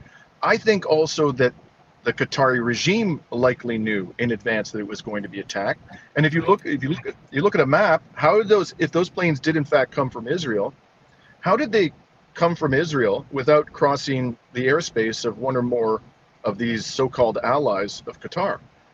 And why weren't they detected by all of these sophisticated air defense systems and radars that the Gulf autocracies have spent literally hundreds of billions of dollars to acquire, supposedly world-class state-of-the-art technologies over the past decade or 2 decades from the United States and other Western governments? So I just think it's very likely that they knew. The bottom line is that the people who run these countries don't give a damn about the sovereignty of their people. All they care about is their own privilege, power, and wealth. That's it. So I don't think that the Qataris would necessarily, the regime, wouldn't necessarily view this as being some affront to them, because at the end of the day, they and their inner circle, they were not damaged by this. As long as they're given an opportunity to prepare some message and to feign, anger and outrage and say we all have to retaliate and blah blah blah, they're not going to do a damn thing. I don't believe for 1 second they're going to do a damn thing. If they do anything, it's going to be theatrical. Maybe they'll evict an Israeli ambassador for a few months, or they'll suspend some normalization talks, and then they'll quietly undo those toothless measures some months down the road. So this just goes back to your whole point, which I readily embrace, that with the possible exception of that part of Yemen that's controlled by Ansar Allah, nobody in the Arab world is truly free or has true sovereignty today. Yeah, that's what it seems like. And by the way, I said the same thing. I was like, how do we know these guys aren't involved? They would have had the same reaction if they were involved, meaning they would be, oh my God, we take outrage. We take umbrage with this. I can't believe we've been attacked. They seem to be very pissed off, though. If I take this on the level, they seem to be pissed. And I think if I take it on the level, which I don't entirely, but if I do, I think what they're pissed off at is that they thought they were different. There's this joke. I forget the guy who made the joke, but you have a black guy, Hispanic guy, and a white guy in the car. And police pull the car over and say, all right, in words, get out the car. The black guy gets out the car. And they're looking at the Hispanic guy like, what are you doing in there? Get out. Didn't I tell you to get out the car? That Hispanic guy thought he was different. He didn't realize. Oh, you're talking about me too? Me? Wow. I shouldn't be laughing, because this probably happens with some frequency in the United States, but I get your point perfectly well. Yeah, I get it. Right. Like, so it's like the Qataris are like, whoa, wait, you mean us? We got to get out the car too. You mean us? Yes, you dirty, whatever. Get out the car. We meant you too. You have very nice turbans. You have very nice robes. Get out the car. It's that. It's their inward wake-up call. That's the way I took it. Like, that's the other way of looking at it. If indeed they're being on the level of like, we had no idea they were going to hit us. We think we're doing negotiations. I mean, keep in mind, Israel was paying the Qataris to feed Hamas at one point. The negotiations were taking place in Qatar for what, like years, without any issue, backed by the U.S. and Israel. They thought it was okay at one point. So if indeed they still thought we're working under the same model, everything else is, nothing, no big deal. They come to negotiate. Trump gave them a deal, so they're looking at the deal. They may not have known. Trump may not have even cared to give them the respect of giving them a heads up. Now, Trump is saying, well, we told them in advance. The Qataris are saying, they told us after the fact. Now, then the secondary question, as you point out, where's the air defense? Like, how did they not know that something was invading their airspace? Like, all of these are questions that are pressing. I agree with you. But if I take them on the level, obviously the U.S. was involved. Obviously the U.S. greenlit it. Did the Qataris know? I don't know. They'll make a big stink about this. I mean, they were in the Security Council, so there was that. They've apparently had meetings with the Russians. There's that. But as Laith pointed out, you have like tens of thousands of U.S. military all throughout these countries. And as you point out, they're not going to do a goddamn thing because of it. Yeah, Jamal, I was in Qatar in March of last year. It's the first time I went. I did this trip across West Asia. It's, first of all, a remarkably small place. And Yes. And that U.S. military base, I believe it's the largest U.S. military base in West Asia, takes up a huge proportion of the limited territory of that place. Only a few dozen kilometers from Doha. I drove out there and saw this gigantic military base. And while I was there, I just happened to discover, by watching an episode of Andrei Martyanov, that there was a weapons exhibition going on in Qatar. To which Russians had been invited, Russian warships had been invited. That's why I mentioned it. So I registered, and to my amazement, they allowed me to attend for free. So I roamed the floor of this massive cavernous, space where they had weapons on display, and every imaginable Western arms manufacturer was there, and by far the largest presence of arms manufacturers was, unsurprisingly, the U.S. arms manufacturers, the very ones who at that moment were perpetrating a genocide against the Palestinian people. And you could see high-ranking officials of the Qatari military and government walking around, warmly pressing the flesh with these war criminals. And I would also point out that, after Iran struck that military base, which was, I would say it was entirely justified, but it was a violation of the sovereignty of Qatar for them to do that. The Americans didn't retaliate. They haven't retaliated so far. They just stopped firing. So the point I'm trying to make here is I don't think this was necessarily a surprise to the Qatari regime. I think they understand that they are very, very highly compensated vassals. And what they care about is the privilege and the wealth that they enjoy. At the end of the day, they're willing to, subject themselves to all manner of humiliation as long as they remain fabulously wealthy. Dimitri Lascaris, you always have my appreciation for joining me, man. I always enjoy these conversations, and thank you for this. And look, I think you make a really good point. You don't act just because you know exactly the outcome of your actions. You act because it's the right thing to do. And there's idealism in that on some level, but it's the world that we want, that you push for. And so, no, I totally get where you're coming from with this. Dimitri, thank you for this. Dimitri Lascaris. He is lawyer, journalist, activist, Montreal, Quebec. 2020, he ran for the leadership of the Green Party of Canada. He hosts Reasons to Resist. Dimitri, be safe, man. Thank you for this. You too, Jamal. Take care. Bye-bye. Bye-bye. All right. Shout out to Dimitri. Deeply appreciate him joining me. Next up, we're going to have Ray McGovern. He is going to be coming on the show shortly. Dimitri is right. Look, I think it's easy to get disheartened on this issue. I guess to be honest, it's easy to get disheartened on a lot of issues. This one in particular, because it feels intractable. It feels like your governments, Western governments specifically, but all the governments around the world has turned a blind eye to what is taking place. Iran, Yemen, you're excluded from this conversation, right? And the U.S. is using tens or hundreds of billions of dollars, our tax dollars, to perpetrate a genocide and a massacre.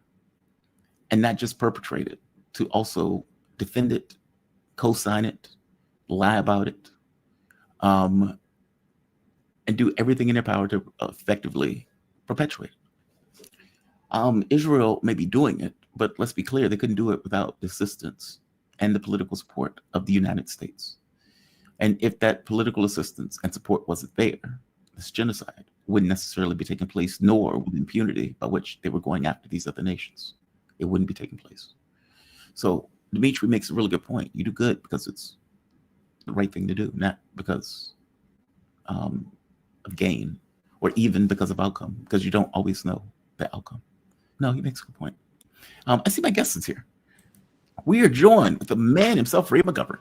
How you doing, Ray? You doing okay this morning? I'm almost awake, Jamal. Yeah. How are you early. doing? I know it's early. I got so accustomed to doing the morning show, I just kept doing the morning show.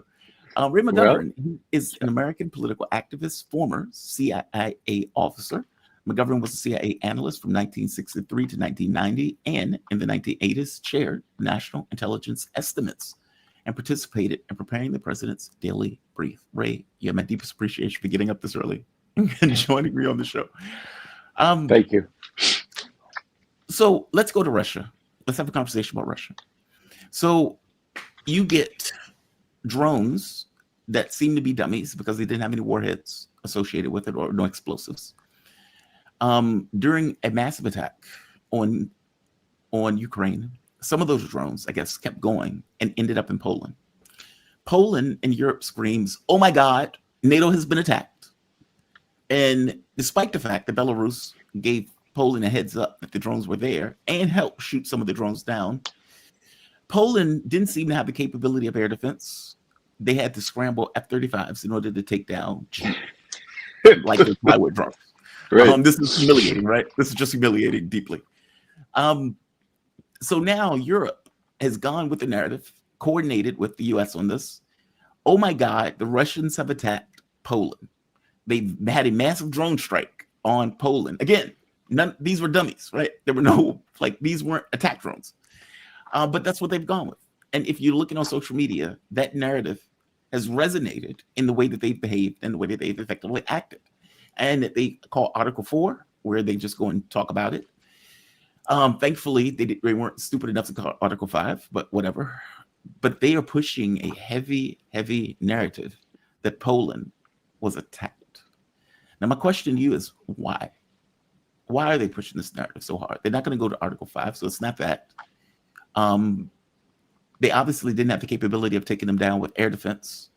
So they're clearly incapable of initiating war with the Russians at this point.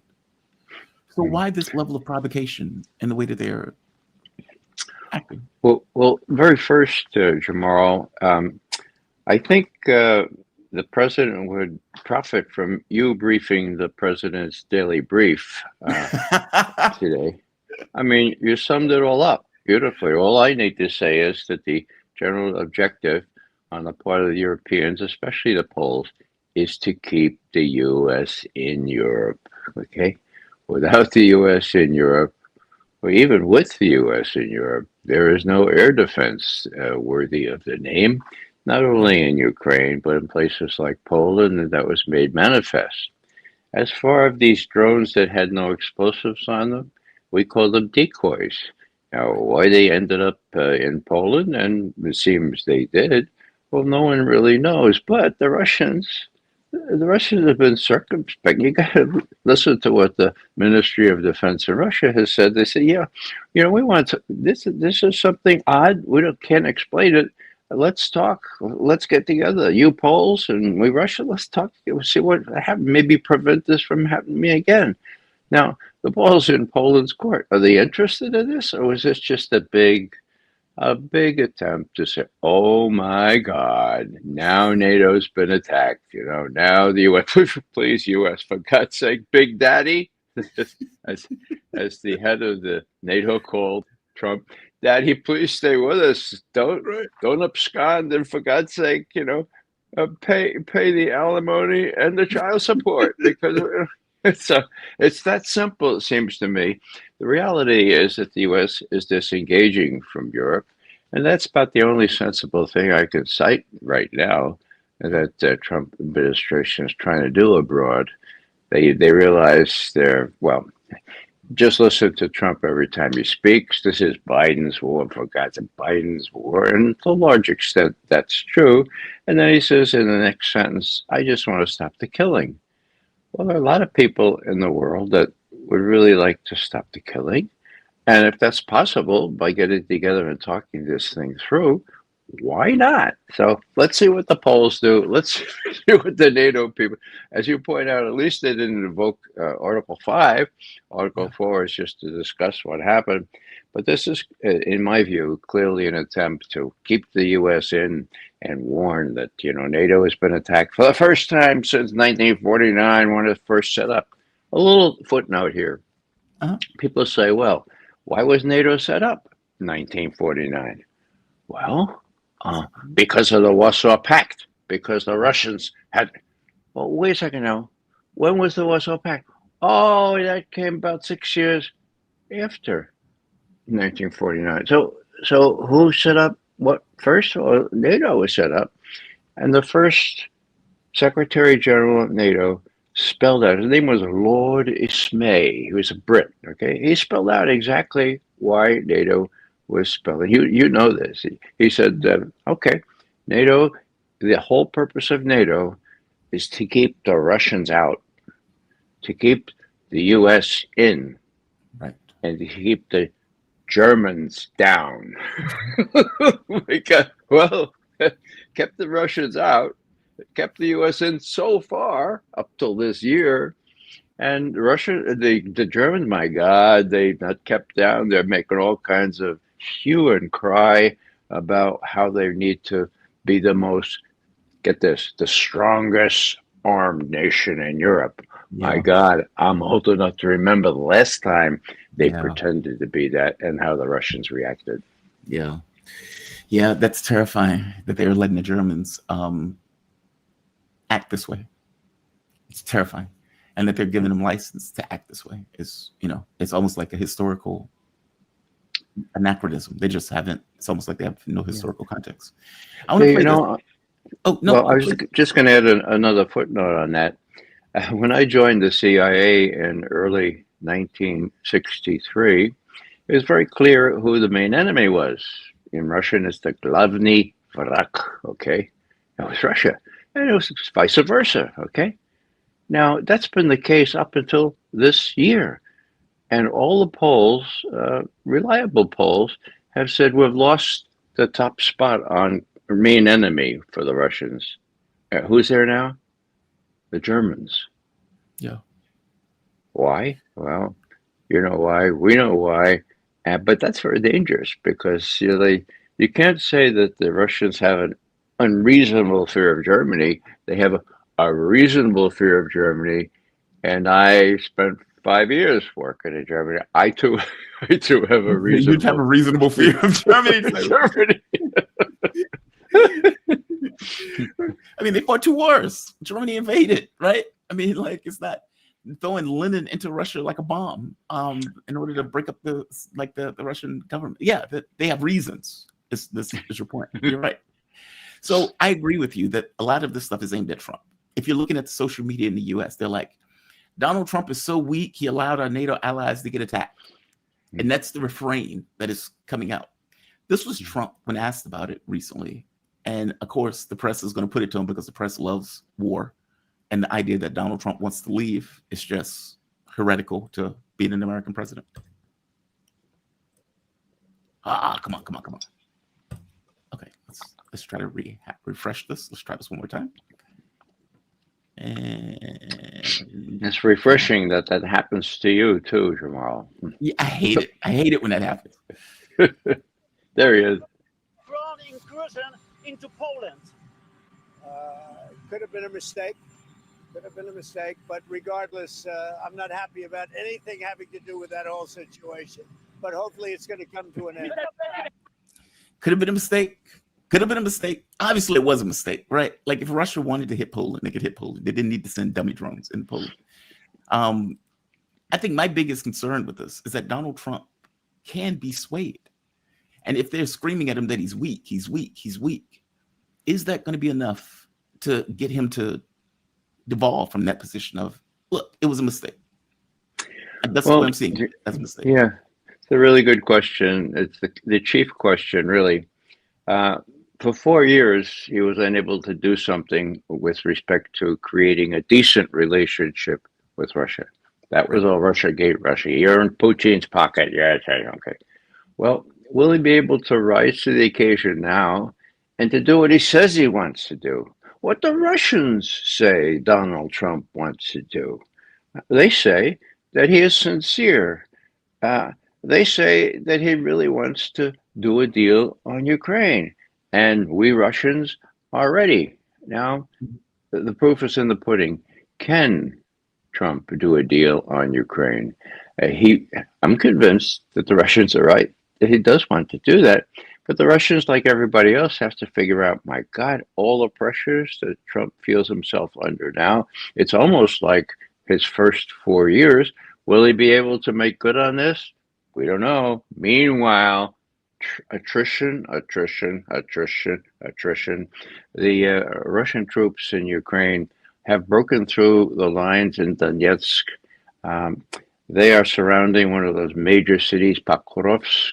It doesn't look like too many more weeks will go by before the Russians will either take over everything east of the Dnieper River, or there'll be some sort of a deal, or maybe both. But the deal is possible because the Russians don't want to take over all of Ukraine. That would be crazy. I mean, you want another Vietnam to be handled by Putin's too smart for that. So there's flexibility in both sides.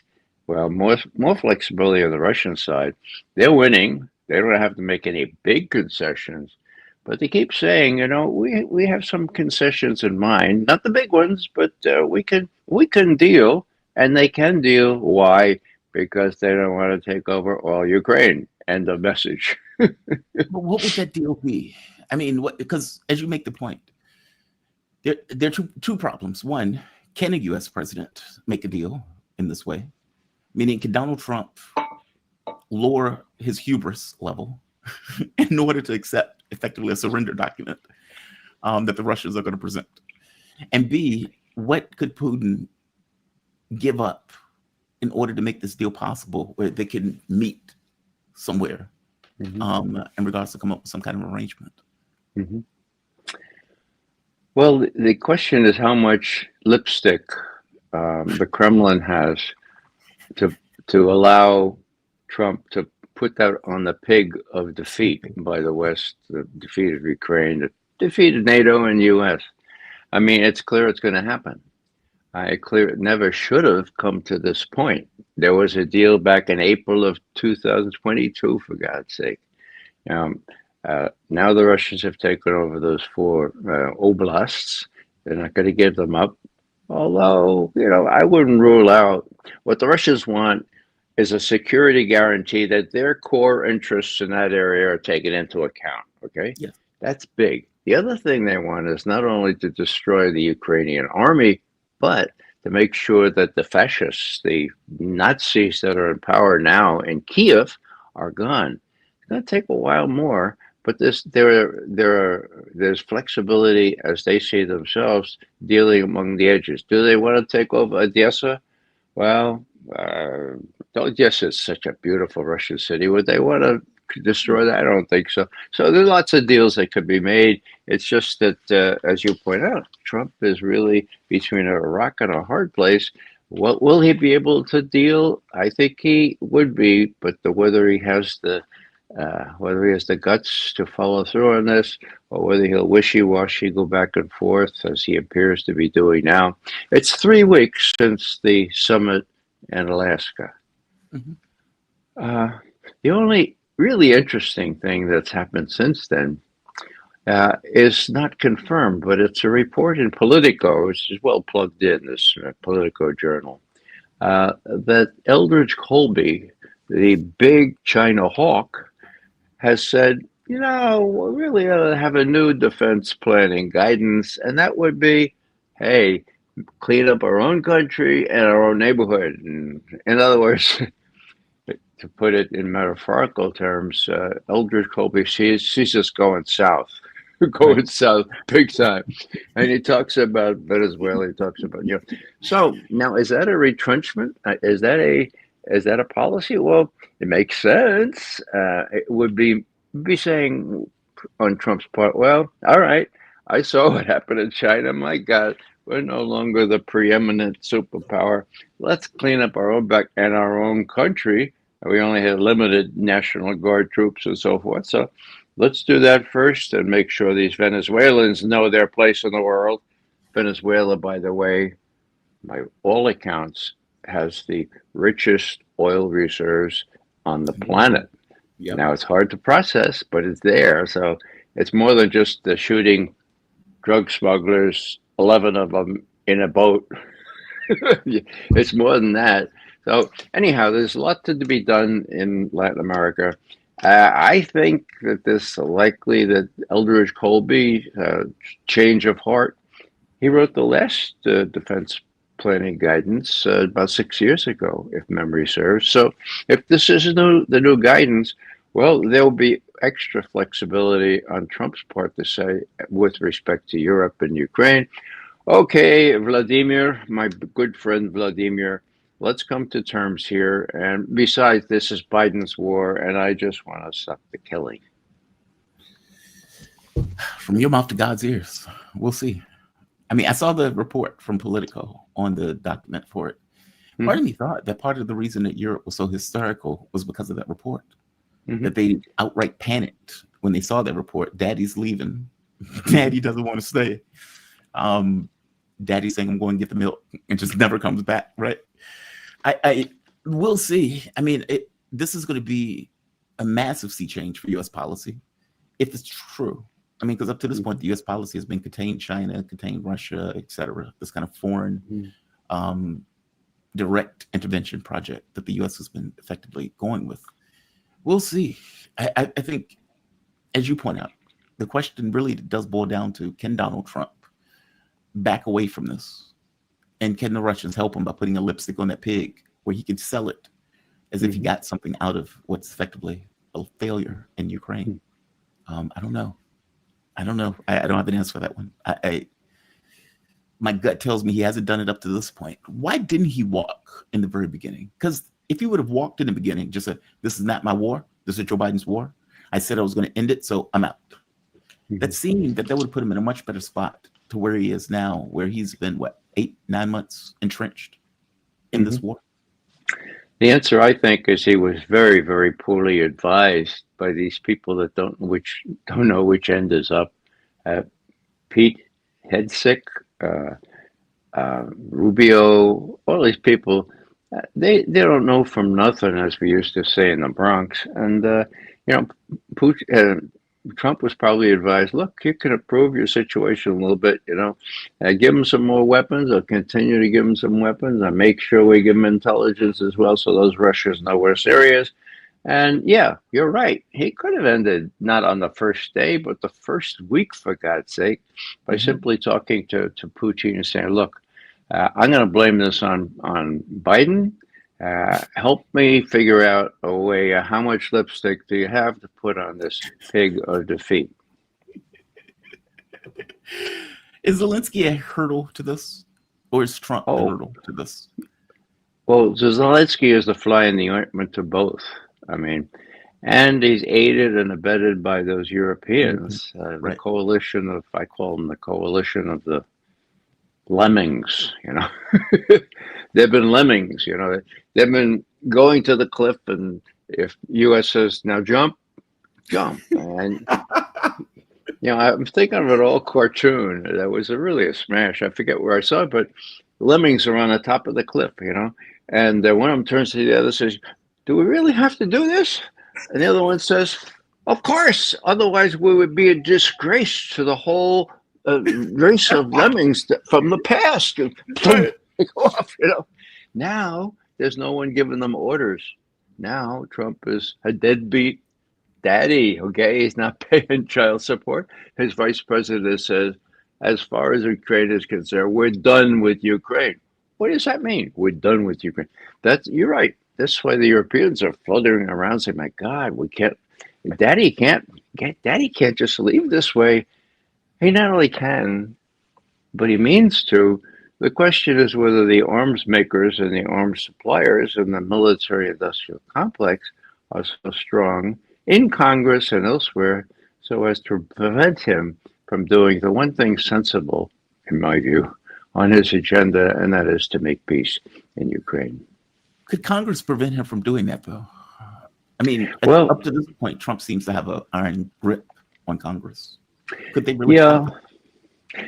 Yeah, I don't know. You know, it really would depend on how this is presented. If it were a treaty, that could run into real problems. If it were something less than that, I think that those things can be worked out, particularly if the killing stops. I mean, that should be a big selling point, right? I mean, Jamal, you don't want... Come on, Ray. You know they don't care about Ukrainians dying. They don't care. I mean, what was it Lindsey Graham who said it's a bargain? It's like, we give them money. We don't have to put our troops in. Only people who are dying are the Ukrainians. This is a bargain. Yeah, we'll fight to the last Ukrainian. Yeah. As I think was just the guy from South Carolina said, the senator. Yeah. You know, it's just really a scandalous performance. We led people like Zelensky down the garden path. We told them we will support you for as long as it takes, And now it's as long as it took.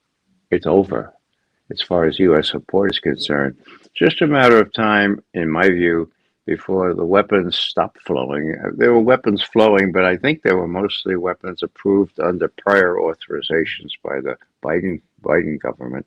Mm-hmm. So whether the Europeans will face reality now, I think they're contending with us again this week. That's another question, but they have their own instincts here, their own policies to try to defend. France, the government has already fallen 2 days ago.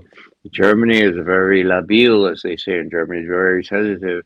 UK, and they keep rejuggling their cabinet, making it even worse than it was before. Yeah. So the main European players are in a perilous situation in and of themselves. You know, I don't see anything good that's going to come to Europe from this, except maybe a little peace and a little less need to support Ukraine for as long as it takes. What do you think their end game is? Because you're right, they're monstrously delusional in thinking that, you know, they can carry this on their own, or that the Russians is going to accept basically NATO in Ukraine, the entire point of fighting the war in the first place. Certainly they know that this is a loss, and yet they continue to kick that dead horse. They have to have something else in mind.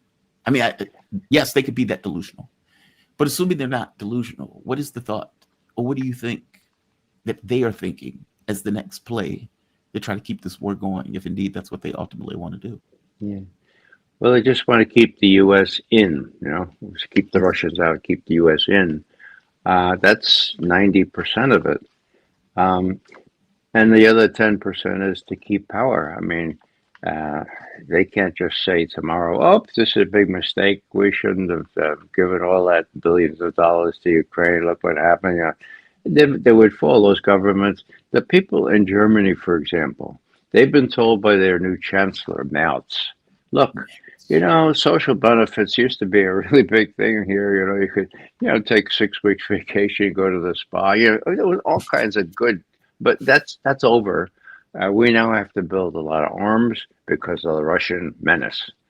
Now, how long will it take the German people to look at what the Russian menace really looks like and say, well, there was no Russian menace until we overthrew the government in Kiev. Mm-hmm. And then when we guaranteed the German president that there would be a ceasefire and there would be no shelling of Russian-speaking people in the Donbass. That's when the Russians became very upset. Okay, well, so stop that stuff, okay? The Russians keep saying, Putin himself, look, yeah, we've turned to the east for obvious reasons, but we're still open. I mean, Peter the Great opened the window to the west, right? That was 1700. We don't want to go back on that. We're Right. European as much as we're Asian. So let's deal. You know, it'll take a little while, but I think once these Stormers and Mautzes and Macrons are gone, the Europeans will have to come to their senses because Daddy is also gone. But do they know that? Like, we know that because we follow this stuff pretty closely. But do they know that the Ukrainian government under Yanukovych was overthrown in 2014? Do they know that the Minsk agreements 1 and 2 were blown off? That the Istanbul agreements were blown off? Like, does German? From my understanding, the European population has been seeded with a huge amount of propaganda, like ungodly amounts of Russophobia. Are they aware of that? And to be fair to Poland, when Poland did the poll, they asked who's responsible. The majority of the population said it was the Ukrainians. They blamed the Ukrainians for the war. So fair enough, but it was a small majority. It was like 35, 37% to 30%, something like that. It was very close margins to it. They would need to know that in order to kind of make that decision, right? And do they know it? Well, another good question. The answer is no.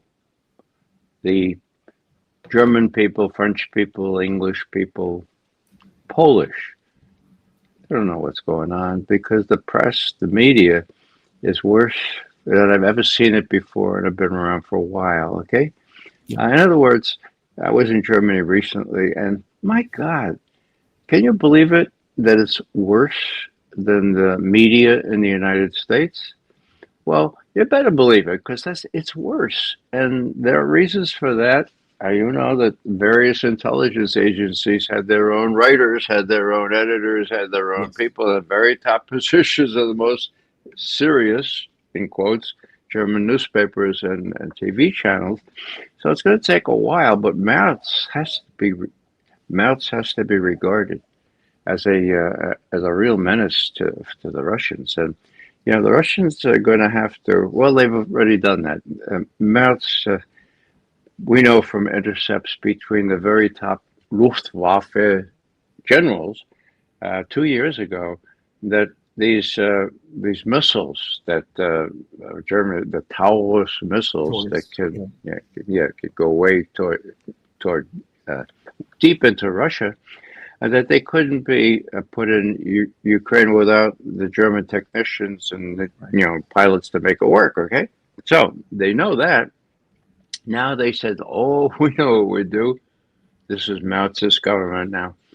We'll build a factory in Ukraine, right? And we'll show them how to make this stuff, and if we won't be involved." So what the Russians do? They creamed that factory just 10 days ago.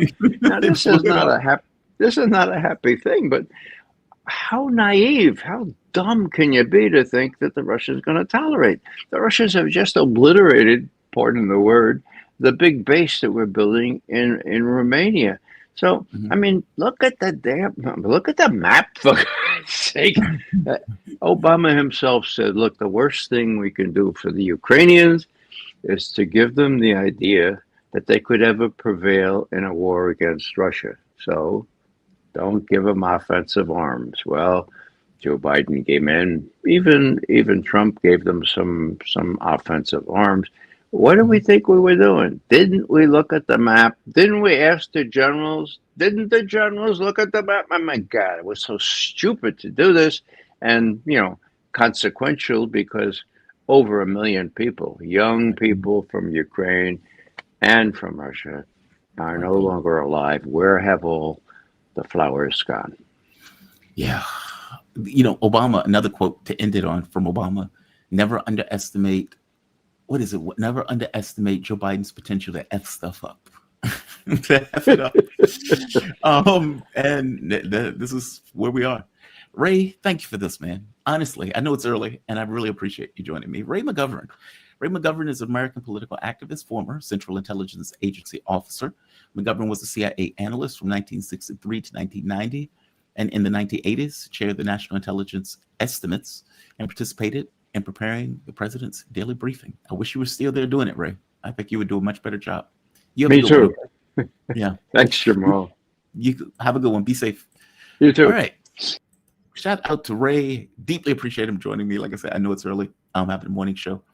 Another guest that I deeply appreciate joining me this early morning, Jim Jatras. How you doing, man? You doing okay this morning? Hey, Jamal, how are you? I am doing well. I am doing well. And just for the audience, Jim Jatras, he's a former U.S. diplomat, policy advisor, and analyst for the Republican leadership in the U.S. Senate.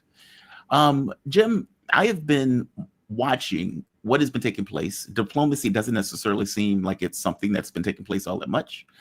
But from your point of view, where are we in this negotiation dance, if you're going to call it that, between the U.S. and the Russians? Or is there a negotiation taking place at all in real terms?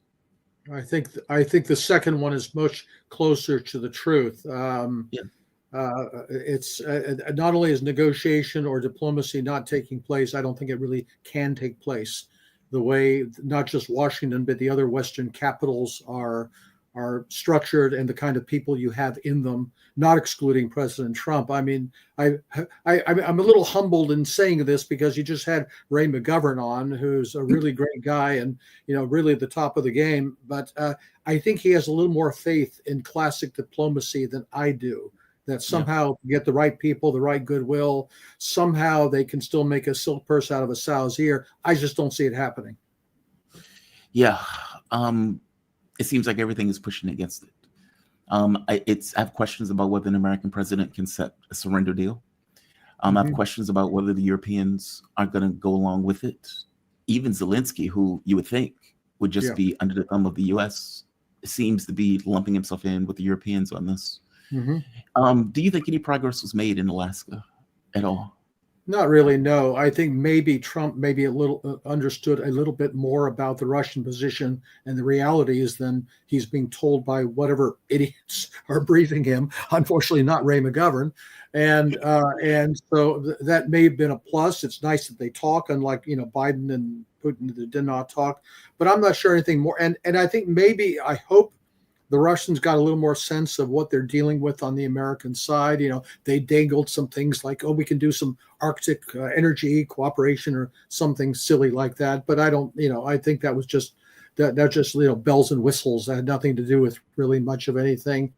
But I don't think. And by the way, I don't really buy this big split. Oh, the Europeans won't come along. Oh, Zelensky won't come along. I don't think there's any daylight really between Washington and Europe. These guys are satraps. They're puppets. They do what they're told. Zelensky is a puppet of MI6 and of those Banderist Nazis out on the street of Ukraine. That I think what we see is a division of labor. And Mark Sloboda, other people have been saying this as well. Brian Bertelic. I tend to agree more with that camp than the ones who are saying, Trump really is going to make a deal here. He can't make a deal, even if he wanted to make a deal. I don't think he can make the wheels in the big dumb dinosaur that constitutes the American establishment turn. I don't think he could do it. I don't think he even knows the dozens and dozens of offices and structures and hundreds of personnel that are involved in all sorts of activities in supporting the Kiev regime. And the Europeans, of course, are playing their role, getting ready to put some boots on the ground in as soon as they get the green light to do it. But that's going to have to come from Washington and probably through malfeasance on the part of the Russians, which frankly can never be ruled out, because the degree of naivete that I still see coming from Moscow strikes me dumb, really. Oh, let's get into that. I am super curious about your take on that, because I agree with you. It seems that the United States has made the decision that running an empire is too expensive. And so it wants the Europeans to deal with the Russians, it wants the Israelis to deal with the Iranians, and it wants us to somehow pivot to China, or at the very least have South Korea, Australia, Philippines be a sponge for Chinese missiles when they come flying. Agreed, 1000% agree with you. I guess my take though was the Russians have to know that. Like if you are Putin and you're sitting there and you're watching a negotiation take place between the U.S. and Iran, and Israel launches a decapitation strike, you know that Trump set him up. If you're watching what took place in regards to Trump coming in office saying, hey, we're going to make a deal with Hamas, and immediately Israel gets all the weapons and everything else, and they get to go ahead to continue the attacks on Gaza and whatnot, you should know, as the Russian president, this is the factor that you're dealing with. But you don't think they know that yet. You think they still believe they can make a deal with the U.S. I don't know what they know. Every Russian I talk to, I'm always struck by their terminal normalcy. I mean, they have this normal view of human behavior, and this goes back a long time. I can remember talking to Russians when you see the Americans doing something crazy. Oh well, we understand how the game is played. You know, we're all men of the world. The Americans are just, they're looking out for their interests, and eventually will do a little horse trading here. They just don't get it. They don't realize they're dealing with psychopaths, people who are basically Bolsheviks in the way they look at the world, and that this idea of global domination that we embarked upon in 1991, when our adversary is finally gone, we can do what we like. I don't think that's changed one little bit. And the thing I know early on that there were some good guys, I'm not going to mention their names, who were utterly convinced that when Trump was talking about Greenland and the Panama Canal, we're going to annex Canada, all that. Well, okay, we're retrenching, we're consolidating into Fortress America, and we'll cut a deal with Russia and China, and we'll have a spheres of influence, classic diplomacy, and all that. None of that happened. What they were doing is reconsolidating the base for power projection, and as you say, try to put sequencing, put Russia on hold, let the Israelis go after the Iranians. Although, frankly, I don't think the Israelis could do that by themselves. It's going to have to be this anyway, and then get on to the really big show, which is taking down the Chinese. I don't think any of that has changed, and the only question is whether, even if the Russians understand what kind of psychopaths they're dealing with, whether they're willing to face up to what that means in terms of what they have to do next. Because as far as I'm concerned, as long as there's a Ukrainian state, it's going to be an attractive nuisance for meddling from the West. And there's no other way out of it than either the Russians control the whole thing, except, some crumbs they can give to the Poles, let them have Lvov or something like that in the far West, or the Romanians, the Slovaks, the Hungarians. Or at very least put a puppet regime in Kiev that's thoroughly controlled from Moscow. I don't know if they see that or not. I mean, again, look at their. We will keep going until we've achieved the goals of our special military operation. What are those goals as stated? Well, you got the 4 oblasts plus Crimea, denazification, demilitarization, with binding treaty guarantees. Jamara, what good is a binding treaty guarantee to the United States of America today? What good is the Security Council resolution, or even constitutional provision? Pie crusts made to be broken. We simply don't care. And I think maybe on an intellectual level, the Russians understand that. But in terms of how they're proceeding with this kind of, okay, let's be very careful, let's not alarm them, which only stimulates them to greater escalation, because they perceive that as weakness. If we could just inflict a few more sanctions, send a few more weapons, send some troops, we can get the Russians to basically, get to that kind of ceasefire freeze. Even Zelensky is now saying, well, as long as the Ukrainian state is preserved, that's a victory for us. In a sense, it is, because it means that base of that forward salient is still being preserved for the future, which is what really the best outcome they can hope for right now. So do you think that's the ultimate outcome then? I mean, because I accept your take. Yeah. I hope that's not the way the Russians are looking at it. I saw the way Iran was. I kept asking myself, these people are monsters. Why are you negotiating with monsters? Like, you've seen them take down Syria, Libya, Iraq, etc. Why do you think they're going to make a deal with you? They hate your existence. It's not about nukes. It's your existence.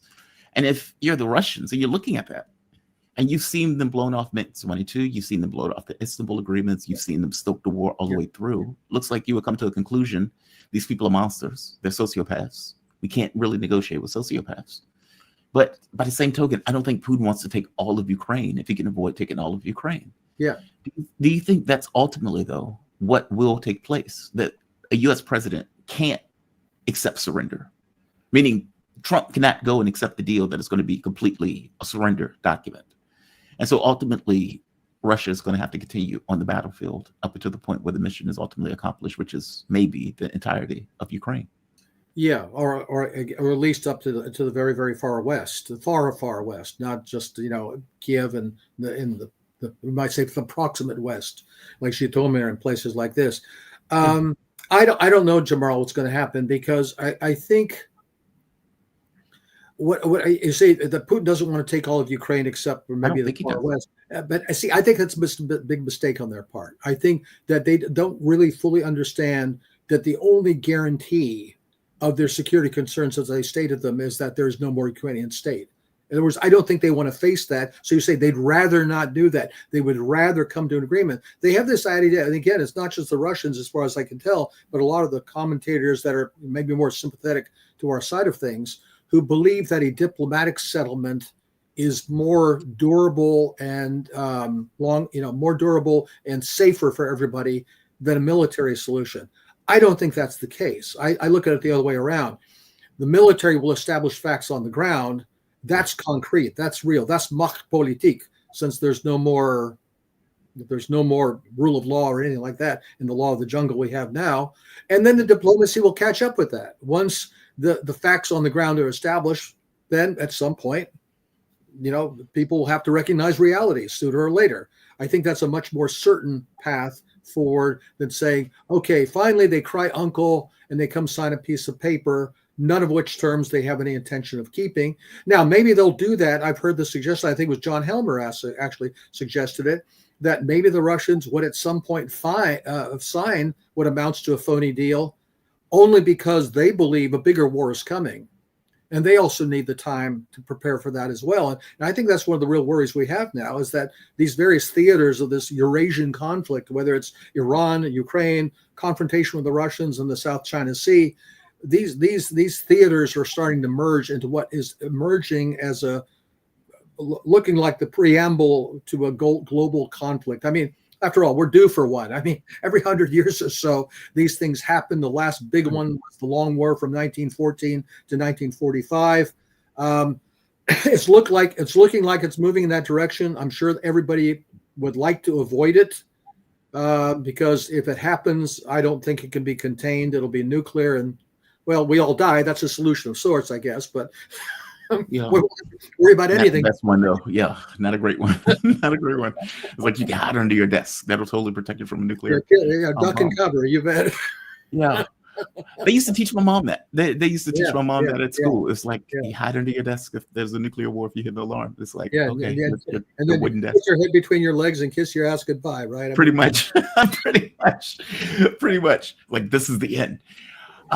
Yeah, I've heard that argument too. That all things being equal, there's a larger war with NATO that's coming. Yeah. That Western exceptionalism doesn't allow this idea for them to back up or for them to reevaluate their values in the context of what's taking place. And so they may take a phony deal, knowing full well it's a phony deal within preparation for war. Here's the thing is that, and then one reason I'm concerned about how the Russians are approaching this. Remember, a few days ago, there was that Russian strike in Kiev that damaged the cabinet of ministers of the Kiev regime. And I signaled, and a lot of people are saying, okay, the Russians are taking the gloves off. They're going to start going for the command and control structures of the Kiev regime, which they've held completely immune throughout the course of this conflict. And it turns out that was not a strike on the command. It looked like it was an accident, collateral damage. So, and it looks like they're still continuing a military policy, which I think is pedagogical, which is keep killing more Ukrainian soldiers until eventually they'll come to terms and sign an agreement with us. I think that's a really dumb way. Why are they? We talk about how the Israelis almost decapitated the Iranian government. They decapitated Hezbollah. There's talk about that Trump wants to decapitate the Venezuelan government. Yep. Why are the Russians not decapitating the Ukrainian regime? Why is the presidential administration, the SBU, the Rada, all the rest of these guys prancing around the world like they haven't got a care in the world for their own safety? Because you know what? They don't have a care in the world because the Russians are not going to target them. We see all these people going to Kiev. They make these big profession. I mean, why is this regime being held harmless by the Russians while they kill off every damn man in Ukraine? Now, I understand. I mean, I understand that in terms of a military strategy, but it's a military strategy that seems designed to produce an agreement rather than to destroy the enemy's ability to make war. Answer that for me, because I don't have an answer for that. I mean, the only answer that I may have is they don't want to provoke something larger. But give me your take on that, because you're right. You know, what is the guy named, that Nazi that got killed? Paraguay, and come to find out, thank you. Come to find out, it wasn't the Russians that did it. It was a grieving father that did it. Yeah. And Mark was on the show saying, like, damn. Like, Mark's thing was like, damn it, I wish the Russians did do it. Or when they hit the Capitol, or when they hit that building in Kiev, it's like, damn it, I wish they did do it on purpose. But no, one was an accident. The other one was a grieving father. Why is Zelensky so precious that he can't be hit? Or any of these SBU guys? Why? Why have they fundamentally decided that the command structures are off limits? Well, I think there's a few things we can look at. As far as Zelensky personally, as soon as you raise this question, so, well, they don't want to assassinate Zelensky. That's the Russian. They don't want to set the president of assassination. Okay, I'm not talking about assassinating Zelensky. I'm talking about command and control structures. And of course, in that context, he personally doesn't matter all that much. He's a legitimate target as an official of the Ukrainian the Kiev regime. But it's not so much about him, because he's just a mouthpiece for MI6 and for the Banderas goons. He doesn't matter that much, whether it's him or Zaluzhny or somebody else. But the presidential administration, the SBU, et cetera, those are legitimate targets. I think the reason they don't hit, I mean, again, I'm not a mind reader, but I think the reasons are twofold.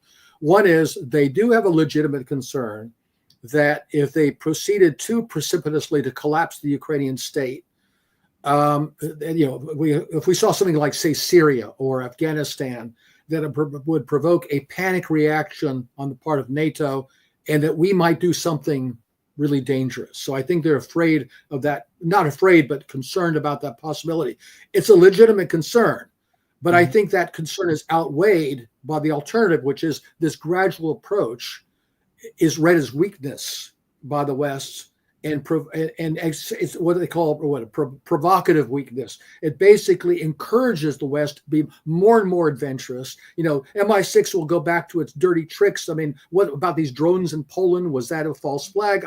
They will come up with something else that will raise the threat level, the very thing the Russians are trying to avoid. So I think it's a calculated risk. I think the greater risk is in drawing this out rather than putting a stop to it. I think that's the first thing. And I think the other thing is what you described, is that they don't want to have to control all of Ukraine.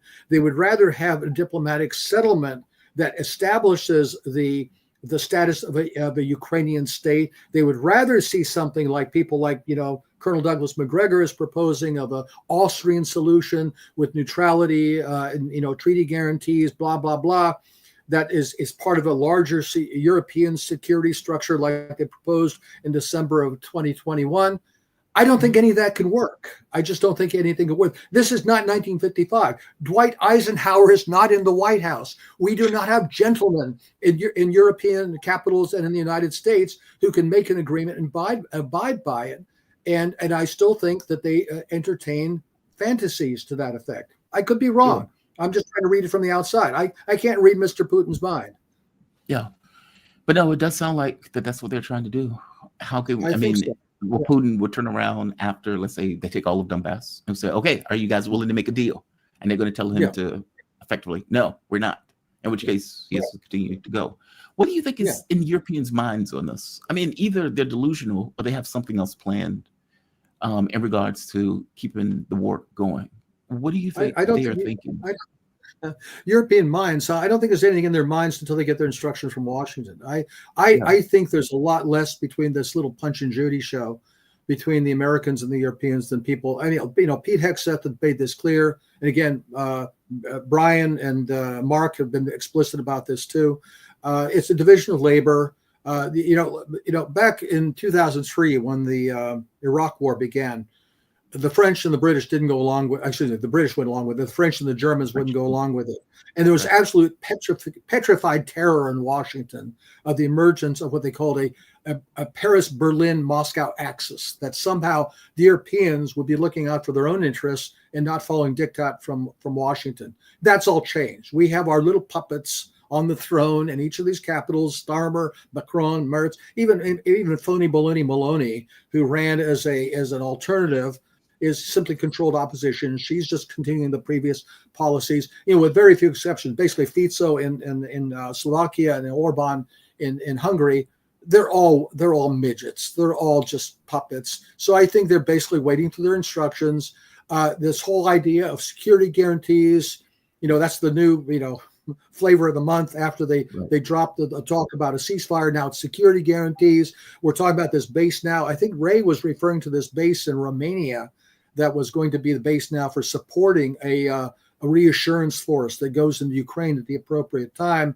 I must have misheard him, because he said something about hitting that base. I assume he means at some point we would hit that base. The Russians would, hit that base if necessary. I'm very skeptical. We've heard a lot of bold talk from Moscow. The red lines, of course, they never do anything about the red lines. So I'm very, I hear a lot of people saying, if the Europeans sent forces to Ukraine, the Russians would hit them. It would be, I'm not so sure they would. I think the whole part of the game plan would be to find an excuse to put them in and bluff their way in and rely on the reticence and the restraint and the caution the Russians have shown so far to say we could put them in and they might not hit them and present them with a fit of complete. That's a risk. It's a risk. But based on, but the Russians have encouraged that. They have. No, that's what I agree. That was what's one reason why these people would say, maybe we could get away with it. Maybe we could get away with it. And they might be right. If you look at the Danish troops that were there, what the Russians basically eliminated, if you look at the people who were sitting at the cafeteria or the restaurant that the Russians eliminated and then bomb the hospital on top, they kind of make this emphatic point of, we will hunt these people down. They have to. It would be a betrayal on some level if they allowed European troops in Ukraine. That would be the entire point of the war, right? To keep these European troops and to keep Ukraine from being integrated into NATO. If they allow 1,000 in, then you've effectively allowed 100,000 in. You have to go after them. Or am I? Do you think I'm? Well, here's the thing, Jamaro. That's true in terms of the status they're now. Some of them are probably, uniformed military personnel from the Western countries who are there in mufti. They're not there wearing American or French or German uniforms, or maybe in some cases they're contractors. But let's suppose a scenario where, based on maybe based after a false flag or some other thing that occurs, that they dip their toe in the water and saying, we are now sending a small contingent of French troops there under the French flag for thus and such support purpose for the Ukrainians. Would the Russians hit them, knowing that they're it's again, the ones they're hitting now are people who are kind of embedded with the Ukrainians. They're under Ukrainian flag, so to speak. If they were there under a French flag or a British flag, and basically, okay, we're saying, well, they're not there under Article 5, that they get hit. We're not necessarily going to come to their defense, but are we going to make it a point of overtly killing European forces that go there based on some pretext? I think it's a calculated risk. I'm not so sure they would hit them. Yeah, I could be wrong. I think that's the rub. That's what Europe is thinking too. Europe in their minds. And that's with a calculated risk. And, obviously for the United States, it's no risk at all, because it'll be their guys, not our guys. Yeah. Well, yeah, that's the rub, right? That's the way the U.S. is looking at it. It's like, we will feed the European to the Russians every bit as much as the Ukrainians were fed to the Russians. Sure. We don't care as long as it's not us. We're almost fresh out of Ukrainians. We better find some other patsy. The Poles were first in the batter's box there, and I think even they're smart enough to say, maybe no, not so much. But how dumb are the French and the British? I really don't know. Yeah, I don't know either. And that's the rub. Like, this is the trigger point, and this is, I would suspect, what Russia is concerned about. Is this the thing that breaks on another third? Yeah, and of course, right now the conditions don't exist. But I think this is why they're trying every possible scenario to try to get something, even if it's not a freeze or a ceasefire. But and again, that's where I don't know where the Russians are still keeping this window of vulnerability open, where some kind of a false flag, some kind of a way to shake up the deck occurs that would be a pretext for the insertion of such forces. And even if, again, very, very small numbers. And again, one of the things people point to is correctly is that, well, it's a front that's hundreds and hundreds of kilometers long, and the whole French and British army don't have enough men to man that. Well, if they're going to be sent there in a fighting role or as an effective military deterrence, of course not. They don't have the manpower or the equipment to do any of that stuff. But can they be there by their presence and say, we are now daring you to cross this red line and start World War III by hitting these guys? And I think the Russians would think 3 times about doing that based on their caution so far. Yeah. God, man, I agree with you so much. Because it seems like every action that has been taken either by Russia, by Iran, has got them the opposite of what they wanted. Yeah. Like their reticence, their caution has been seen as weakness, not pragmatism. And it's just been invited more and more aggressive action by the parties that they're going against. Do you see a war with Iran is imminent? Because as you make the point of saying all of these wars look like they're interrelated. Yeah. You're dealing with Russia, China, and Iran every time you turn around, meaning every time the U.S. turns around, it's dealing with those 3 actors. It's just, there's no way around it. The division of labor that they're talking about doing is effectively against these 3 countries. These countries have to know that. They have to be aware of it. And it's easily foreseeable that these could expand into one conflict, especially if they go after Iran, the Russians back Iranians. And you can kind of see the spiral that just takes place. Yeah. Do you think we're looking at this? Well, I guess there are 2 questions. 1, do you think we're on the brink of a 3rd World War? That's 1. And 2, are the Iranians or is the Israelis backed by the U.S. going to once again make a play for Iran? As far as whether we're on the brink of the 3rd World War, I don't know, but I think we're dangerously close to it. In other words, I think that let's face it. I mean, we, like I said, we haven't had a world war in almost 100 years. It's time for one, as these things go. And I think it's these look like the kind of rumbles you get before a major conflict, like the Balkans wars before World War I or the Spanish Civil War before World War II. So I think the smell is in the air. There was a piece written. I'm trying to think who wrote it a while back. It might have been Gilbert Doctorow. About he's really good. He's really good. Yeah, he's excellent. Yeah, and he was talking about how the reason he was quoting Tolstoy about the War of 1812 between Russia and France, about why did the war take place? We point to this cause, that cause, the Duke of Oldenburg, whatever it was. Those individual causes are less important than the fact that everybody buys into the logic of the coming war, that everybody has a certain set of assumptions about how things work, and those are drifting us toward this war, whether anybody in particular wants to have it or not, and whether any of these individual causes are really the trigger. That, of course, and then you get, Archduke gets shot or something like that triggers the thing. We don't know what the trigger will be, and that could be an element of miscalculation as well. So I think we are moving in that direction. How close we are to it, and whether it's still avoidable or not, I don't know. Now back to Israel and Iran. I can't imagine this thing is over. I think it's almost certain it will kick off again before the end of the year, and maybe much sooner than that. I think the big problem there is 2 big problems. One is the Israelis, as they've shown, are utterly reckless in terms of how they behave, because they're able to get away with it. And also Bibi knows that personally he has to keep pressing the envelope, or else he's going to find himself in jail. He has to keep, forward. It's like if you're skating on thin ice, you better keep going fast, or that ice is going to break. And I think he realizes he has to keep going forward. And of course, he's dragging the United States along. There's this talk, and I don't know if you've heard this as well, that Bibi threatened Trump with using nuclear. I'm going to use nuclear weapons against the Iranians. And Trump said, no, don't do that. We'll bomb the Iranians. And they worked it out in advance with Tehran. We're going to bomb these sites. We're going to claim success. And then you can have a little token retaliation, and we'll call it a day. And just to avoid the possibility that the Israelis would do that. But hey, as you point out with this thing with Qatar, the Israelis will always do the next thing. On the other hand, the other problem is the Iranians have to be asking themselves every damn time, no matter how the next exchange goes and how much damage they inflict on the Israelis, unless they can knock out the Israeli nuclear capability, and I don't know that they can, the Israelis will use nukes. And if you're the Iranians, how do you escape from that situation? How do you defend yourself and defend your interests and not trigger annihilation? And I don't know the answer to that. I don't have an answer for that either, but they haven't wanted to get nukes. I find it to be a dereliction of responsibility to not have nukes as Iran. Like, you're in a neighborhood where Iran have been preparing for the United States for like 20 years. Yeah. And it's like, that's one nuclear actor.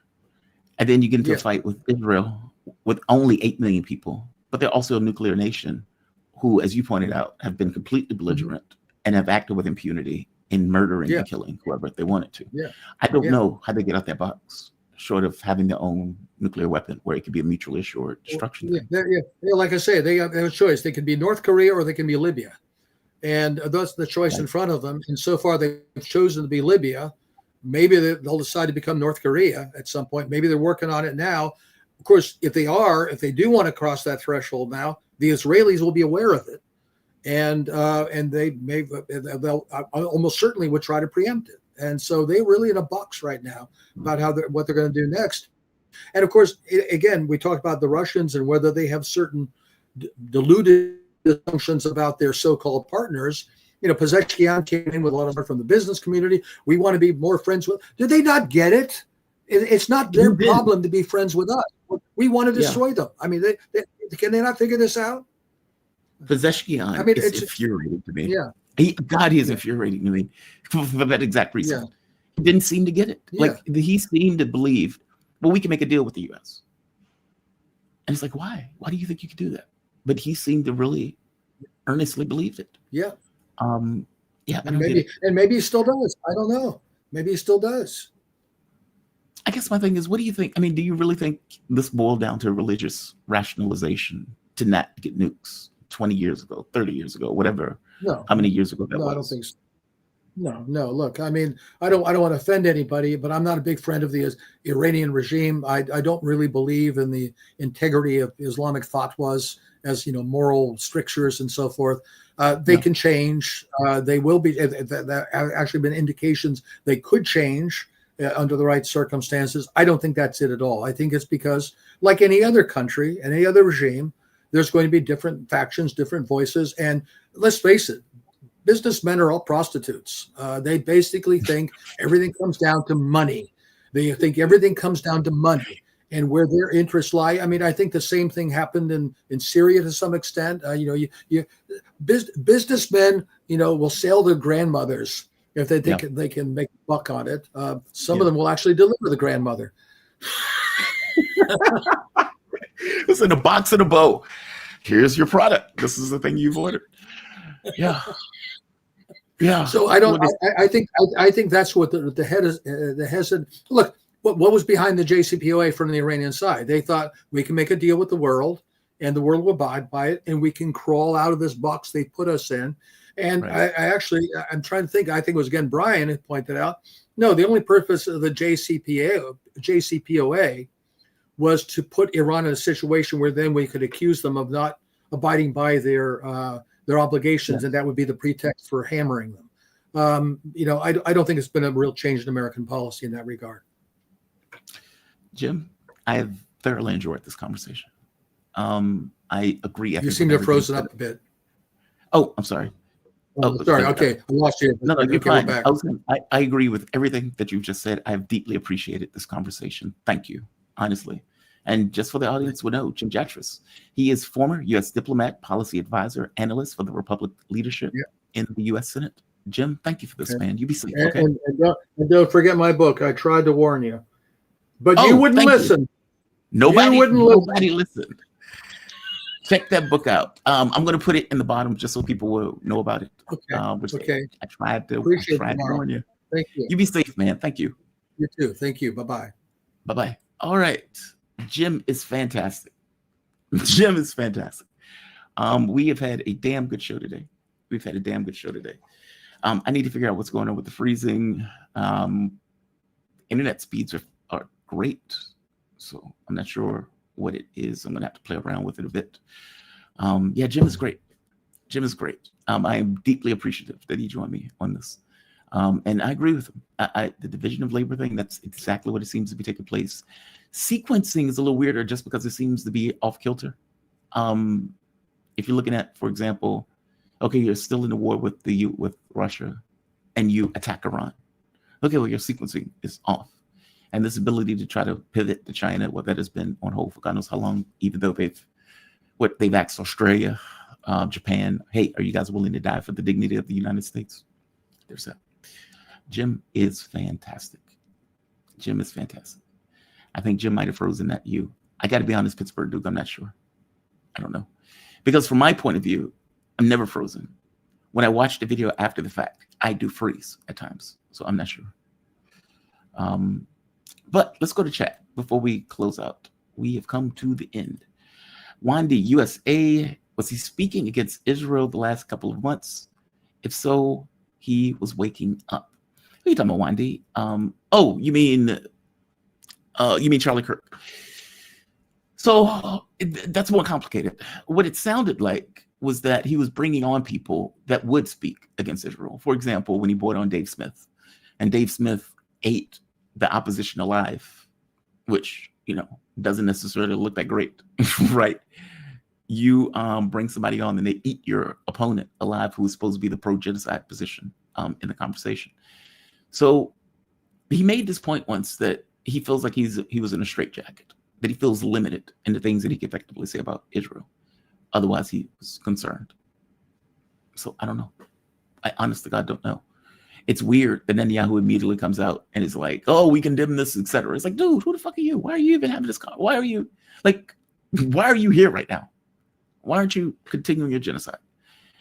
So people looked at that as being a bit weird. His commentary about Israel and him being concerned, they took that as a bit weird.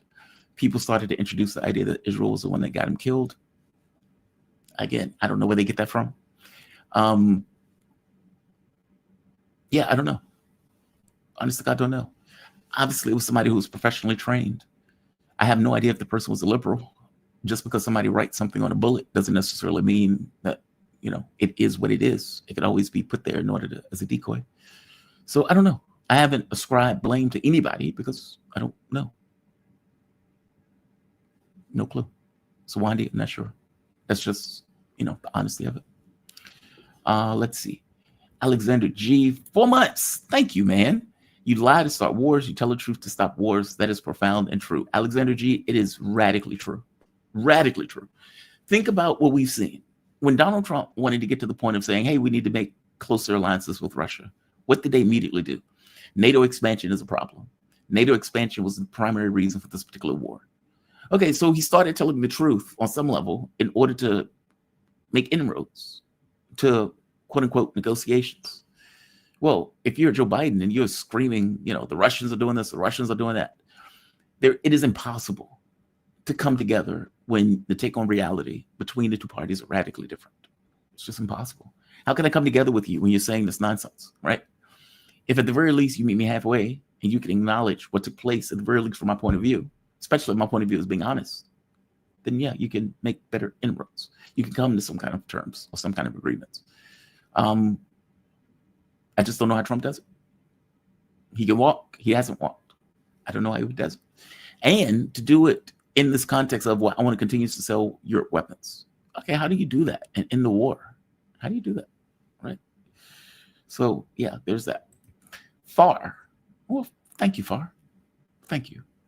Look, as I tell you all the time, my show often gets demonetized. I won my appeal yesterday. I was shocked as all hell. It makes me very paranoid when I appeal because YouTube at some point could turn around and say, well, you've put in too many appeals, so now we're going to gut your channel in regards to monetization. There's nothing stopping them from doing it. They are effectively a hegemon in this space. They can do whatever they want. You as an individual actor have very little power in the context of the machine. And from my vision of the world, nobody's going to jump to your aid.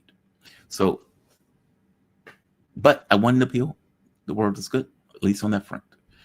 So my point in saying that is I thank all of you for your donations. You guys really do help keep the show going and help create, I guess, a buffer against oftentimes what the company itself does.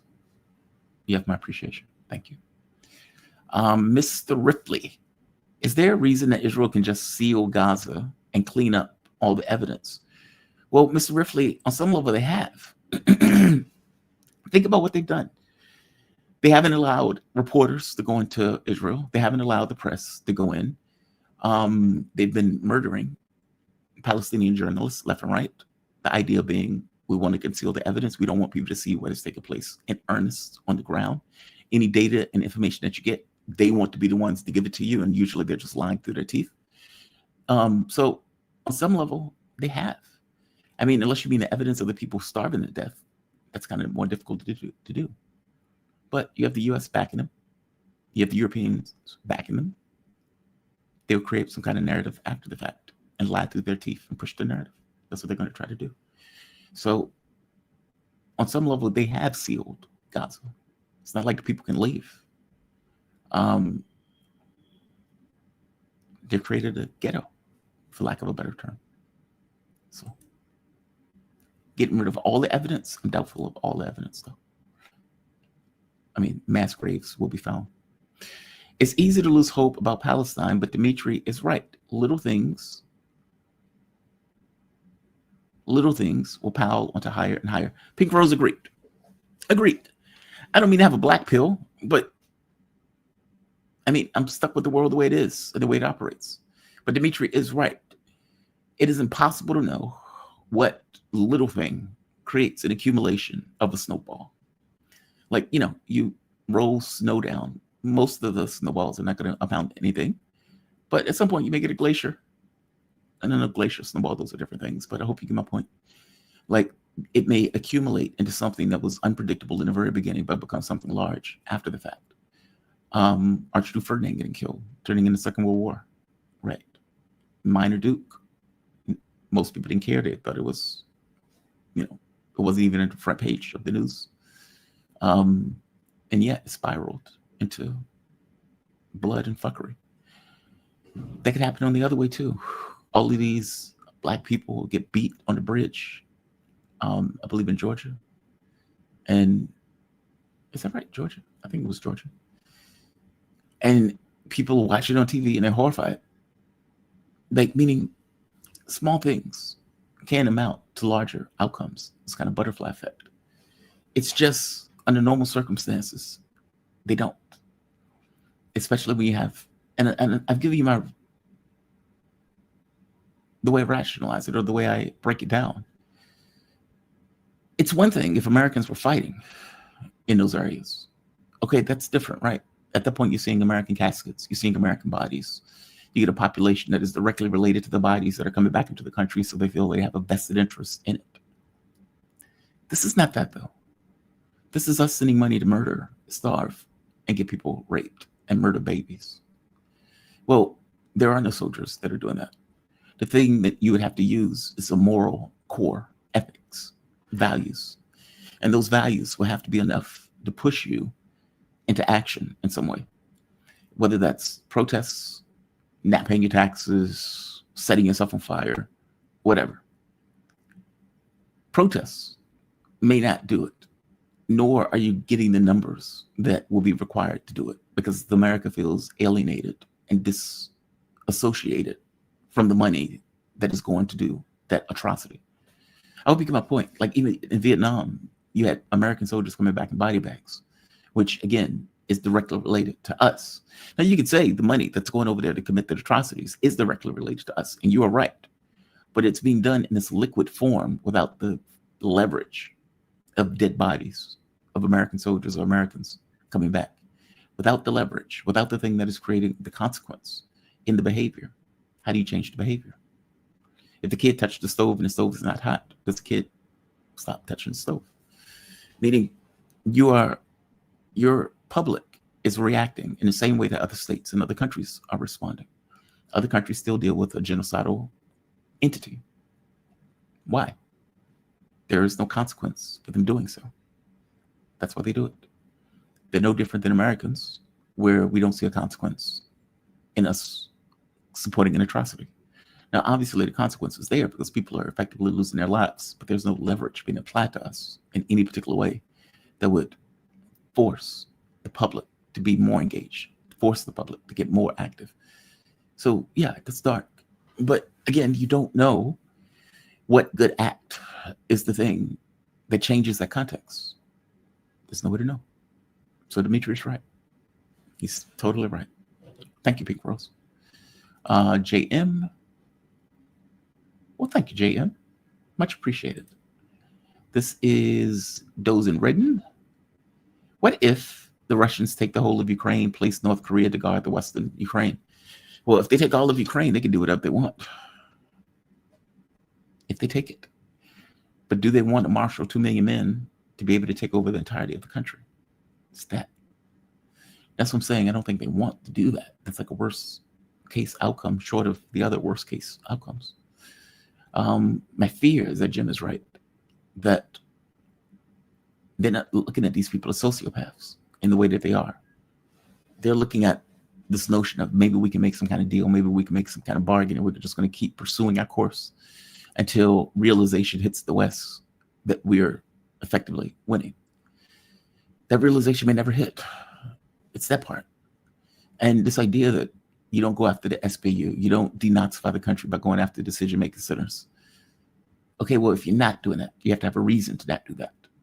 And if part of the reason to not do that is, well, we think we want to make a deal. That's unfortunate.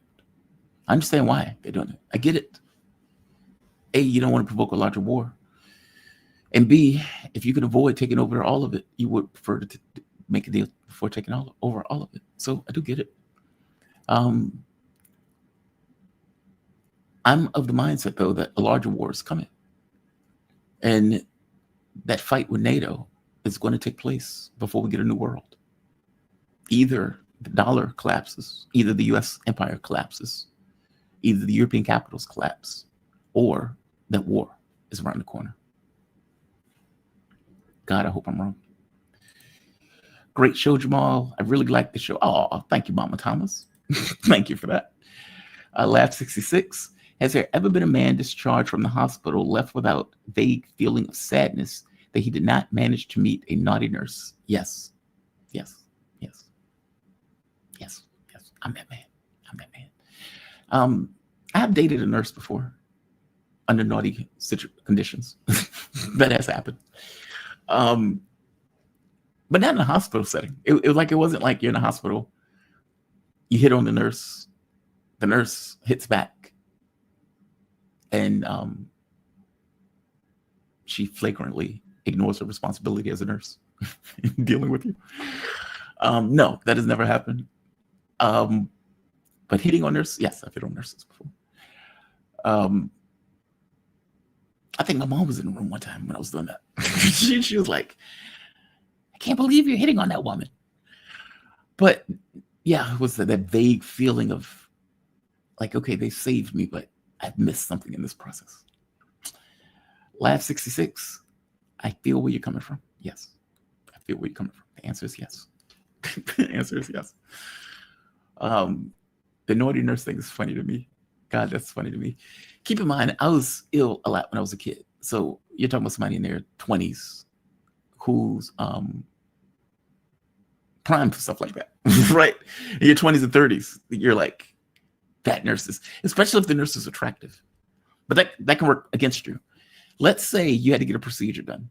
Let's say the procedure was humiliating. And let's say the nurse is around your age. Oh, that's rough. That's rough. That's very rough. I remember once that happened, and I think I effectively told her no. Like, this is not happening. An older nurse, more experienced, understood what was taking place and told her to leave, and that nurse performed whatever the procedure was. So, but Laugh 66, yes. Yes. Deeply felt. Earnest, yes. All right. We I've come to the end. I hear nurses are the most philanthropists of any profession, Jamal. They might be. They might be. Jamal, you really believe it was a rando who expertly shot Kirk? No, I didn't say that. A rando asset, maybe. No, Olga. I'm saying I don't know who shot Kirk. I'm saying it obviously was somebody who was an expert in firearms. He clearly was able to set up his nest, take a shot, escape. Who he was, I don't know. I'm saying I don't know if it was a liberal. I don't know if it was an Israeli. I don't know if it's a Ukrainian. I have no idea. I mean, he is pissed off all three of those, where the Ukrainians were cheering the fact that he was murdered. A liberal could have done it, just based on him being racist, bigoted, sexist, etc. So I don't know. I honestly, God, don't know. I just didn't jump to conclusions about who did it. I think the guy they caught today is the Patsy Jamal. Is that the old guy? They found the guy who was like 90. That was something like old guy that they caught. I bet on Mossad or the CIA. But why would the CIA kill him? That's the catch, right? I mean, you would look like you would have a reason for it. I don't know why they would do it. That's a lot of work and risk to do something like that. So I don't know. Occam's razor says Mossad and CIA. Why does Occam's razor, meaning the most rational solution, is usually the one that works? How is that the most rational solution? People in chat said, people in chat said he's been caught, some guy called Tyler. That must have taken place when I was on the air. I'll check it out. I will definitely check it out. All right, guys, we have come to the end. I'm going to say like, I'm going to say share, I'm going to say subscribe. I want to thank all of you for joining me. Do liberals usually wear an American flag shirt with eagles on it? Not typically, Frank. Not typically. But by the same token, do liberals usually go out with guns and shoot people? I mean, let's be honest, mass shootings are usually a right-wing thing. And I know this wasn't a mass shooting, but this is usually a right-wing purview. But if you needed to be a decoy, would you wear that right-wing shirt? Maybe. That's what I'm saying. I just don't know. I can't really jump to conclusions on it. All I know is he's dead. Dead as a doornail. So. All right. I'm going to say like. I'm going to say share. I'm going to say subscribe. I want to thank all of you for joining me. Hopefully we can get Brian Berletic on next week with Mark. I think Dan Cohen may even join us next week. So we are going to have a damn good week going forward next week also. You all be safe. Be kind to the degree that you can be kind. Keep in mind, Sarah and I will be on the show on Saturday for you. It will be 8 p.m. Saturday, Eastern, 5 p.m. in California. And for me, it'll be Sunday. So definitely be on the lookout. You guys have a fantastic day. Be safe and be kind to the degree that you can be kind. Have a good one all.